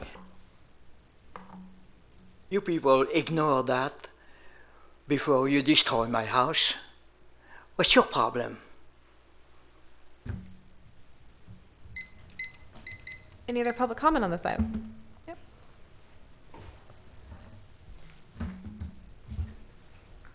Thank you for having me here. My name is Rich Levine. I'm the Chief Financial Officer and Operations Officer for Escuela Bilingüe. Mm-hmm. So I want to just thank the city government for having this program and allowing us to participate in the program. We are very pleased to be in your city with our 250 children and 60 staff members. We expect to be here for quite some time, and hopefully over the years as the school grows and ages, we'll have a larger footprint in this city. We appreciate the consideration that the council has for this project. Thank you. Thank you. All right, is there any other public comment for this item? Okay. I'm going to open this up for discussion. Member Batters, are you the liaison to EDAC? No, sorry. Vice Mayor Pats is. Would you like to kick us off? Vice Mayor Pats. Yeah. Yeah, we got that. Yeah. So I first want to thank the EDAC committee for their hard work on this, and Chad in particular, and so I think it's really a lot of work and a lot of effort, and I appreciate that, Emmy. And so coming through with all of that, the first two grants particularly caught me as things that would be really beneficial for the community and really worked well on. I'm a fan of EBIs. I'm sort of looking for guidance from my fellow council members on this one. I don't know if you've had a chance to look at the project, but it's not so much, I didn't find it as compelling as the other ones. And then I don't think Rising Sun, the third applicant, is quite ready for the grant. And so I think stretching down to the fourth one should really not be considered this evening. So those are my thoughts. Thank you for your insight. Member Martinez, do you have any comments? What are your reservations about the EBI proposal? Do we have a picture of it? Can we put that up? So it's not that I have reservations. I mean, that's not the right way to phrase it. Let me phrase that again. I feel like it's a mural, and it's a lovely mural, but if you see, it's really, yeah. I mean, for me, okay, so this is a different mural than I think I saw last time. Has this been updated? No? Okay. Can you go back to the previous image? Oh, okay, yeah. So it looks very different on the building than off. For me, this was more of a new coat of paint than anything really, like we're not looking at structural or significant upgrades. It just seemed to be almost a better branding. And again, I don't have strong feelings on this. I'm a big, I really like EBI and I like having them in the community. I just didn't see this as, I didn't see this as so much focus as the other ones were. I'm not giving a good example, but I think you get it. Can I ask the applicant to come forward and just talk about what the EBI community feels about this mural and what it will bring to the school and to the environment and to the streetscape on San Pablo? Sure. Thanks. So the mural itself has been designed by our own school and our internationally recognized art teacher. We're trying, he and with work from his students are trying to create a blend and an organic palette, if you will, that blends into the neighborhood, that connects the things going on at that end of San Pablo. It allows what we're trying to do here is, blend more in to the community.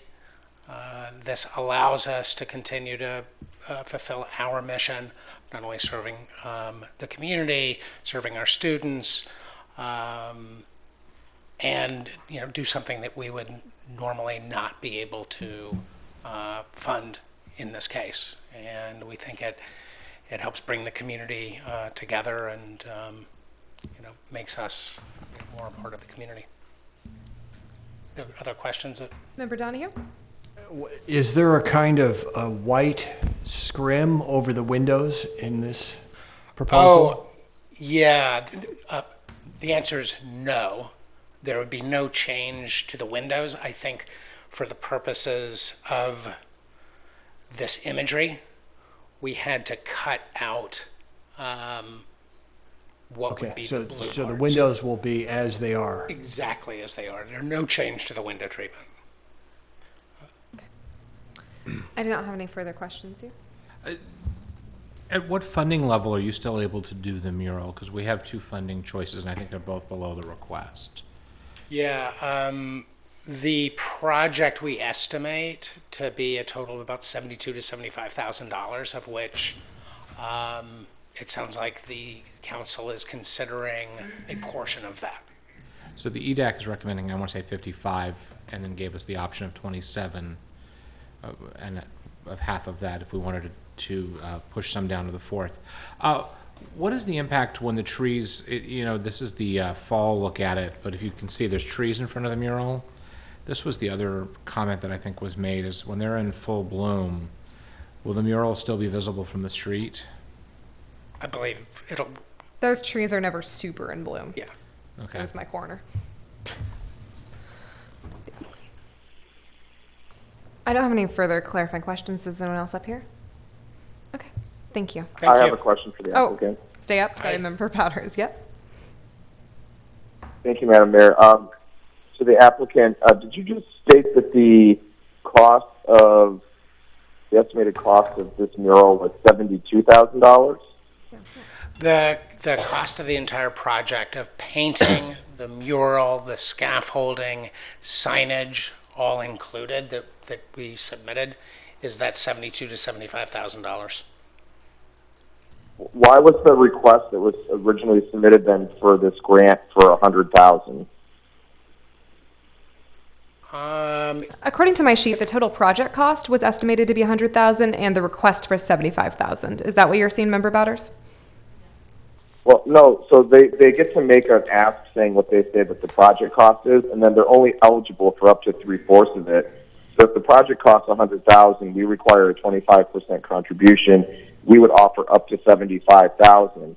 But if the real cost is $72,000, then they should only be eligible for up to 75% of $72,000. So I'm trying to figure out why this spreadsheet staff has in the agenda packet says the request was $100,000 if there isn't actually $100,000 in cost. Okay. So they should only be eligible for 75% of whatever the cost is. Okay. So the original application made may have been done before I joined as CFO in February of this year. Since I've joined, we've bid the job out, and the cost is approximately $75,000. If, to the gentleman's question on the phone, if this project is to fund only 75% of the total cost, then I'd suggest that you may want to fund 75% of $75,000. I mean, I'm going to be totally transparent. Yeah. 54, right? Okay. It's 75 now, he says. Just a second. Are we getting some clarification at a staff level over here? What's 75 of 75? 56.2. So the 50, that reflects the option 1 EDAC recommendation. Yep. Okay. Was there some can I ask Chad or Emmy or Vice Mayor Pats, was there some discussion at EDAC of this revised level and that's why the recommendation was this amount? No. But I'll let Chad address it. Thank you. I'll take that because I handled that at EDAC. Yeah, we discussed two options for funding. Last round of this, we had the same kind of problem where we were oversubscribed.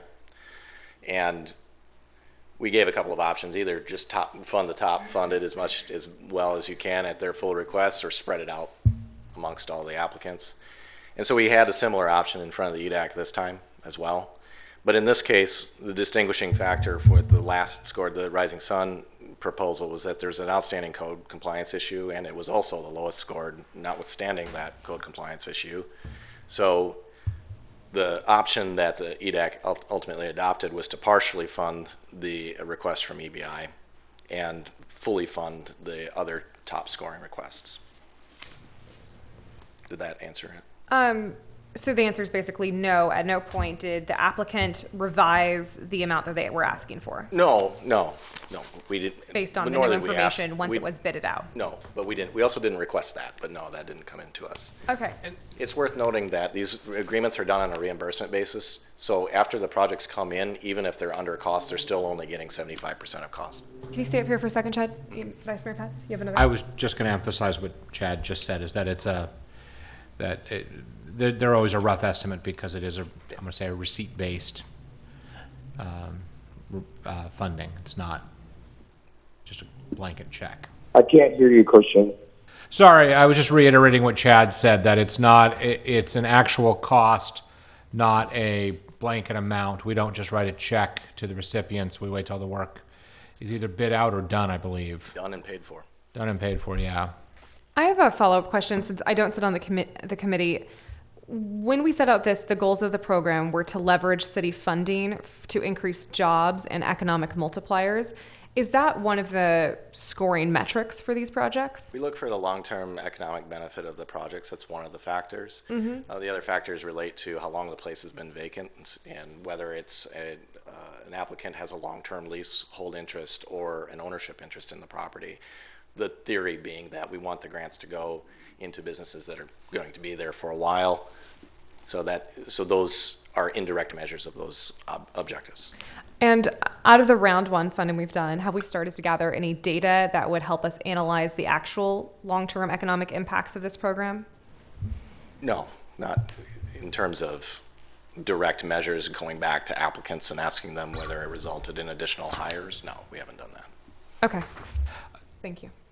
And just one last comment. One of the things that comes up every year is the last 2 years, has been just this idea of whether or not murals are part of this, or if that should be funded through one of our many other grants, mural grants. So that's another, again, it's just why I want to point this one out, because this is very much a mural project. So. Yeah, that's it. Thank you. Thank you. Member Donahue. Okay, so now is the public comment for this done? Yeah, it's done. We're in discussion. I think it would add to, it would say when you're going by, leaves on the trees or not. This building is not the anonymous, more office-like presence that it currently looks like on San Pablo. And that this mural would say, what's happening? It's a school. So I see as,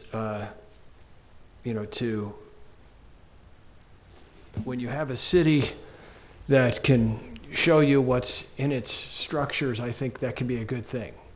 So I see it as a public asset to describe what's happening in the building. And I see that mural as being a kind of playful use of color. And so to me, it looks like what it is. And they have, new graphics that they're doing on it. And it's a general upgrade to the facility. So I see it as generally positive from a public communication point of view about what's there. Thank you. Member Bowders? I'm interested in supporting the committee's recommendation. I don't like that an applicant submitted a request for money that is not close to what was actually needed. That bothers me.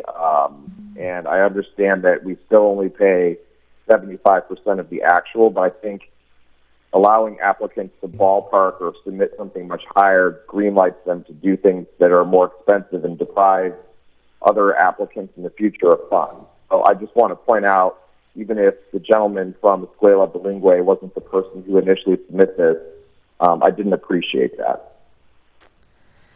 Thank you. I'm going to note that I think the goals of this program are really good. I do have some concerns over considering a mural when we do have a mural grant program. We have a community art grants program that also has been hit up for murals, and we don't have clear delineations over what these things are and what the desired outcomes from these projects are. If our desired outcome is to create jobs and economic multipliers, while this mural might be great for other reasons, I don't think it hits those at all. I'm not convinced that this is an economic development project. It's a mural. And not saying there's not a world in which something could be both, but I think we as a policymaking body need to give clear direction to EDAC about how to assess these projects and probably create a metric for data gathering. Sorry, I can't hear myself. As we continue to evaluate how we are spending taxpayer money and giving it to private businesses, right? These are not nonprofits. So I have some concerns over that. I would like to maybe just approve the first two and charge EDAC with creating a more comprehensive evaluation roster to send back to council that differentiates between our different programs and what the desired outcomes of this program are. And again, as the liaison, if I may, Mayor. Yes, you may. As a liaison, I think that conversation is very much being had at the EDAC level, the duplicity, the economic benefit, and I've actually had some thoughts about these funds as well and things that we need to do. So this, I will say that the EDAC is right there with you on that, on the, not on not funding this project, but on the other items that you threw out there. So I think that's very much a part of it. Not that I don't think the mural is a good idea or would be lovely on that streetscape. It's just about what the use of funds are and what their desired purpose is and what we're telling the taxpayers their money will be spent on. I have very personal reasons that I would love to see this done, but I share your policy concerns. And Member Bowders, I share your transparency concerns as well. And so with that, I think I will make a motion to fund the first two projects. And that's it. Can I offer a friendly amendment with a second to and direct EDAC to come back with clear standards of evaluation that differentiates this program from our other programs? I don't know that we want that part of the motion as much as we want to just give that direction. That's direction. Yeah, I think, so let's knock that out. We're all comfortable giving EDAC that direction. Is everyone okay with giving EDAC direction to consider their standards and differentiation between other programs? I am. I just want to say that I would like to see this mural on this building from EBI. I think they're a very good community partner, and I think this would be really good for the kids inside to not be in a building that looks like an office building. Tell the kids across the street, they'll look like they're in a prison. Thank you. But anyway, I'd like to see this come back in some form, and I hope EBI will consider applying to one of our mural programs, or having some patience with us as we figure out what the right avenue is to assist in getting this up. So I will restate my motion to approve the first two grants. I'll second. Thank you. Please call the roll. Councilmember Bouders? I'm really sorry. I'm not clear what the motion is. I can't hear everybody talking at once. My motion is to approve the first two applicants and fully fund their fund their projects at the recommended levels, and not fund EBI. Aye. Councilmember Donahue? Aye. Councilmember Martinez? Aye. Vice Mayor Pats? Aye. And Mayor Medina. Aye. And then as direction to EDAC, do we all agree we could benefit from some clarification about what differentiates this facade grant improvement from our other funding sources? Yep. Great. A mural can really improve a building that is undeniably, sort of like to segregate it out and say, oh, it's a mural. Sometimes paint, like on the fantasy build, I think you're cordoning off art too focused, so I'm giving you some disagreement about that the paint in one category is is considered a yes, say at the Fantasy Junction, but painted, the other category, I don't think it's a hard and fast thing. I don't disagree with you. I would just like to create standards for how we evaluate it so that murals can't be, always across all three without any differentiation between their benefit. We created a policy objective for this money, and I'm not certain that this is being clearly articulated how it meets that. Okay, fair enough. Okay.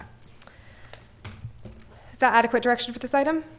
Yes, thank you. All right, item 12.2, Member Bouders, I'm going to recognize you. Thank you, Madam Mayor. For item 12.2, I would like to ask if council would approve that we waive presentation on this item as its standard form for approving building code. And if council is agreeable to that at this time, I will make, I know you'll call public comment after we do this step. I will make a motion to read the ordinance in 12.2.1 by title only. Thank you. I agree. Yes. Okay, we're all in agreement with that. Thank you, Member Bouders. We're going to waive staff presentation, and we are going to open this up for public comment at this time. Any public comment on 12.2? 12.2.1? 12.2.1. Okay. Oh, we got one.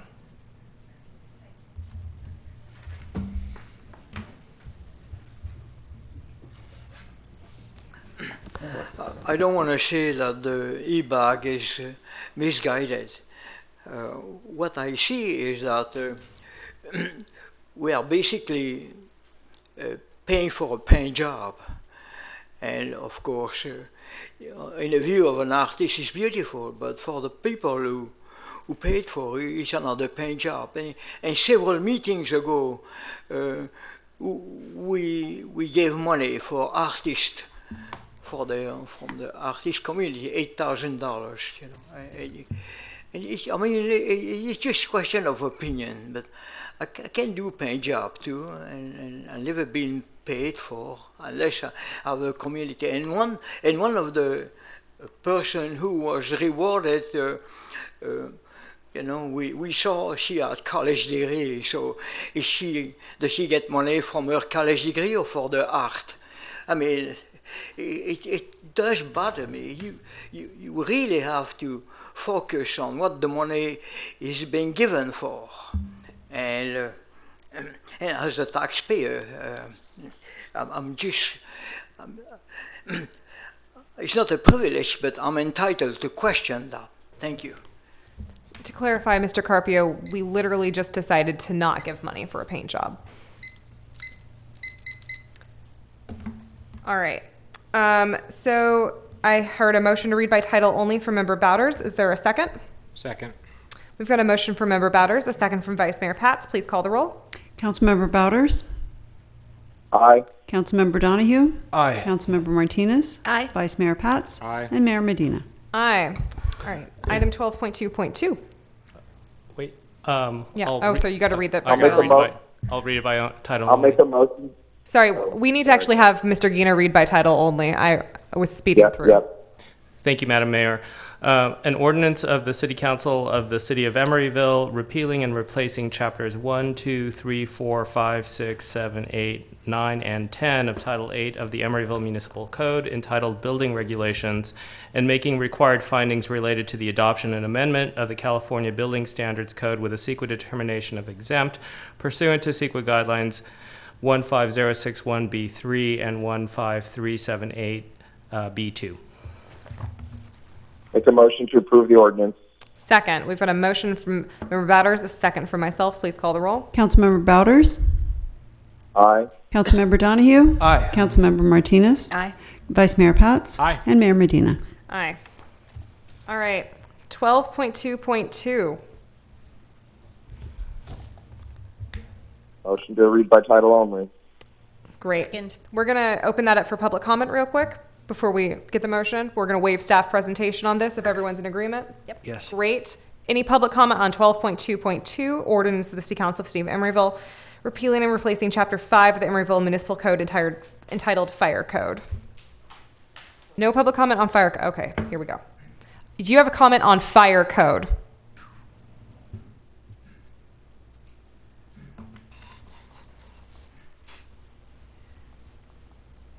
If you expect the audience to make comment, then the audience should be served with the code so we could read it.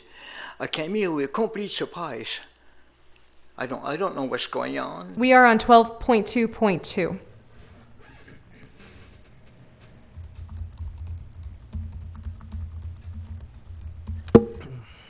Okay, we have a motion.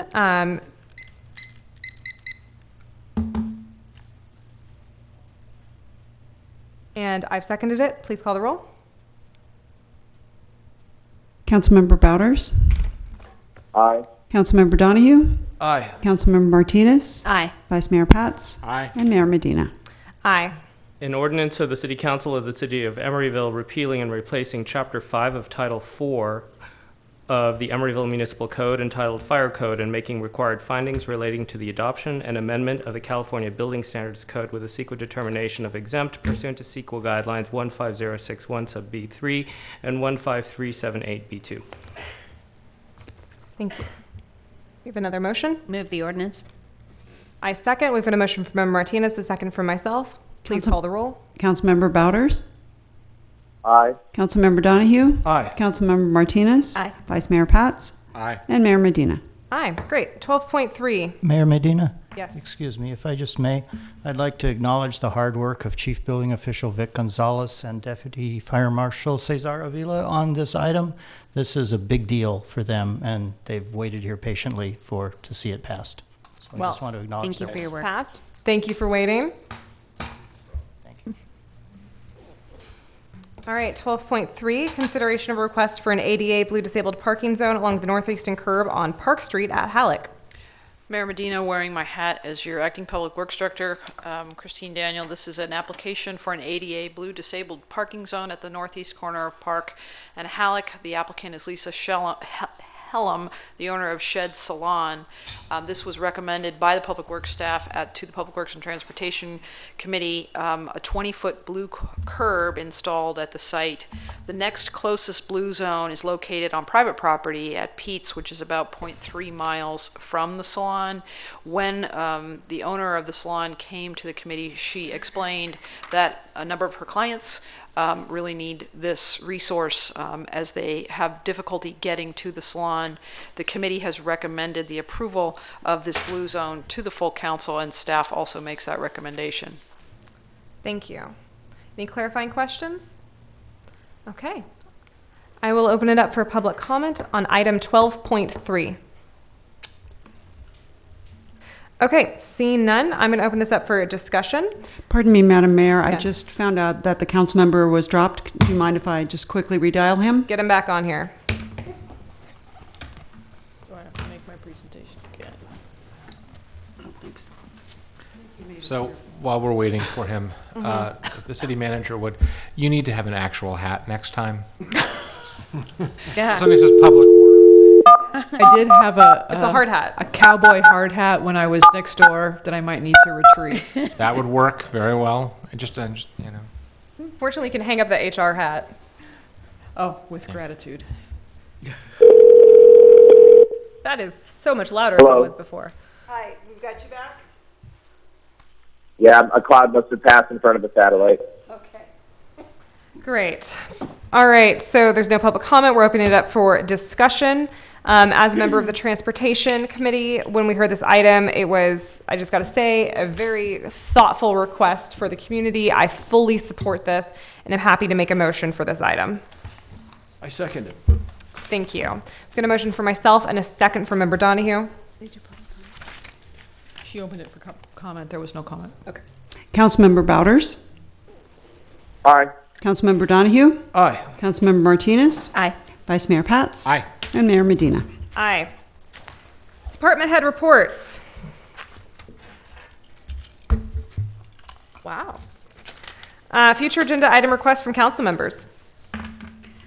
Madam Mayor, thank you. So I had mentioned earlier that Stop Waste is considering either putting together a county-wide foodware ordinance or creating a model ordinance to make sure that all of our cities in Alameda County are coordinating and all working together to stop plastic waste. So I ask for council's permission to work with the city manager on scheduling an upcoming item to discuss which way we would like to go. Absolutely. Yep. Yes. Thank you. Any other future agenda item requests? All right, seeing none, we're going to adjourn this meeting. It is 8:22. I've done my best.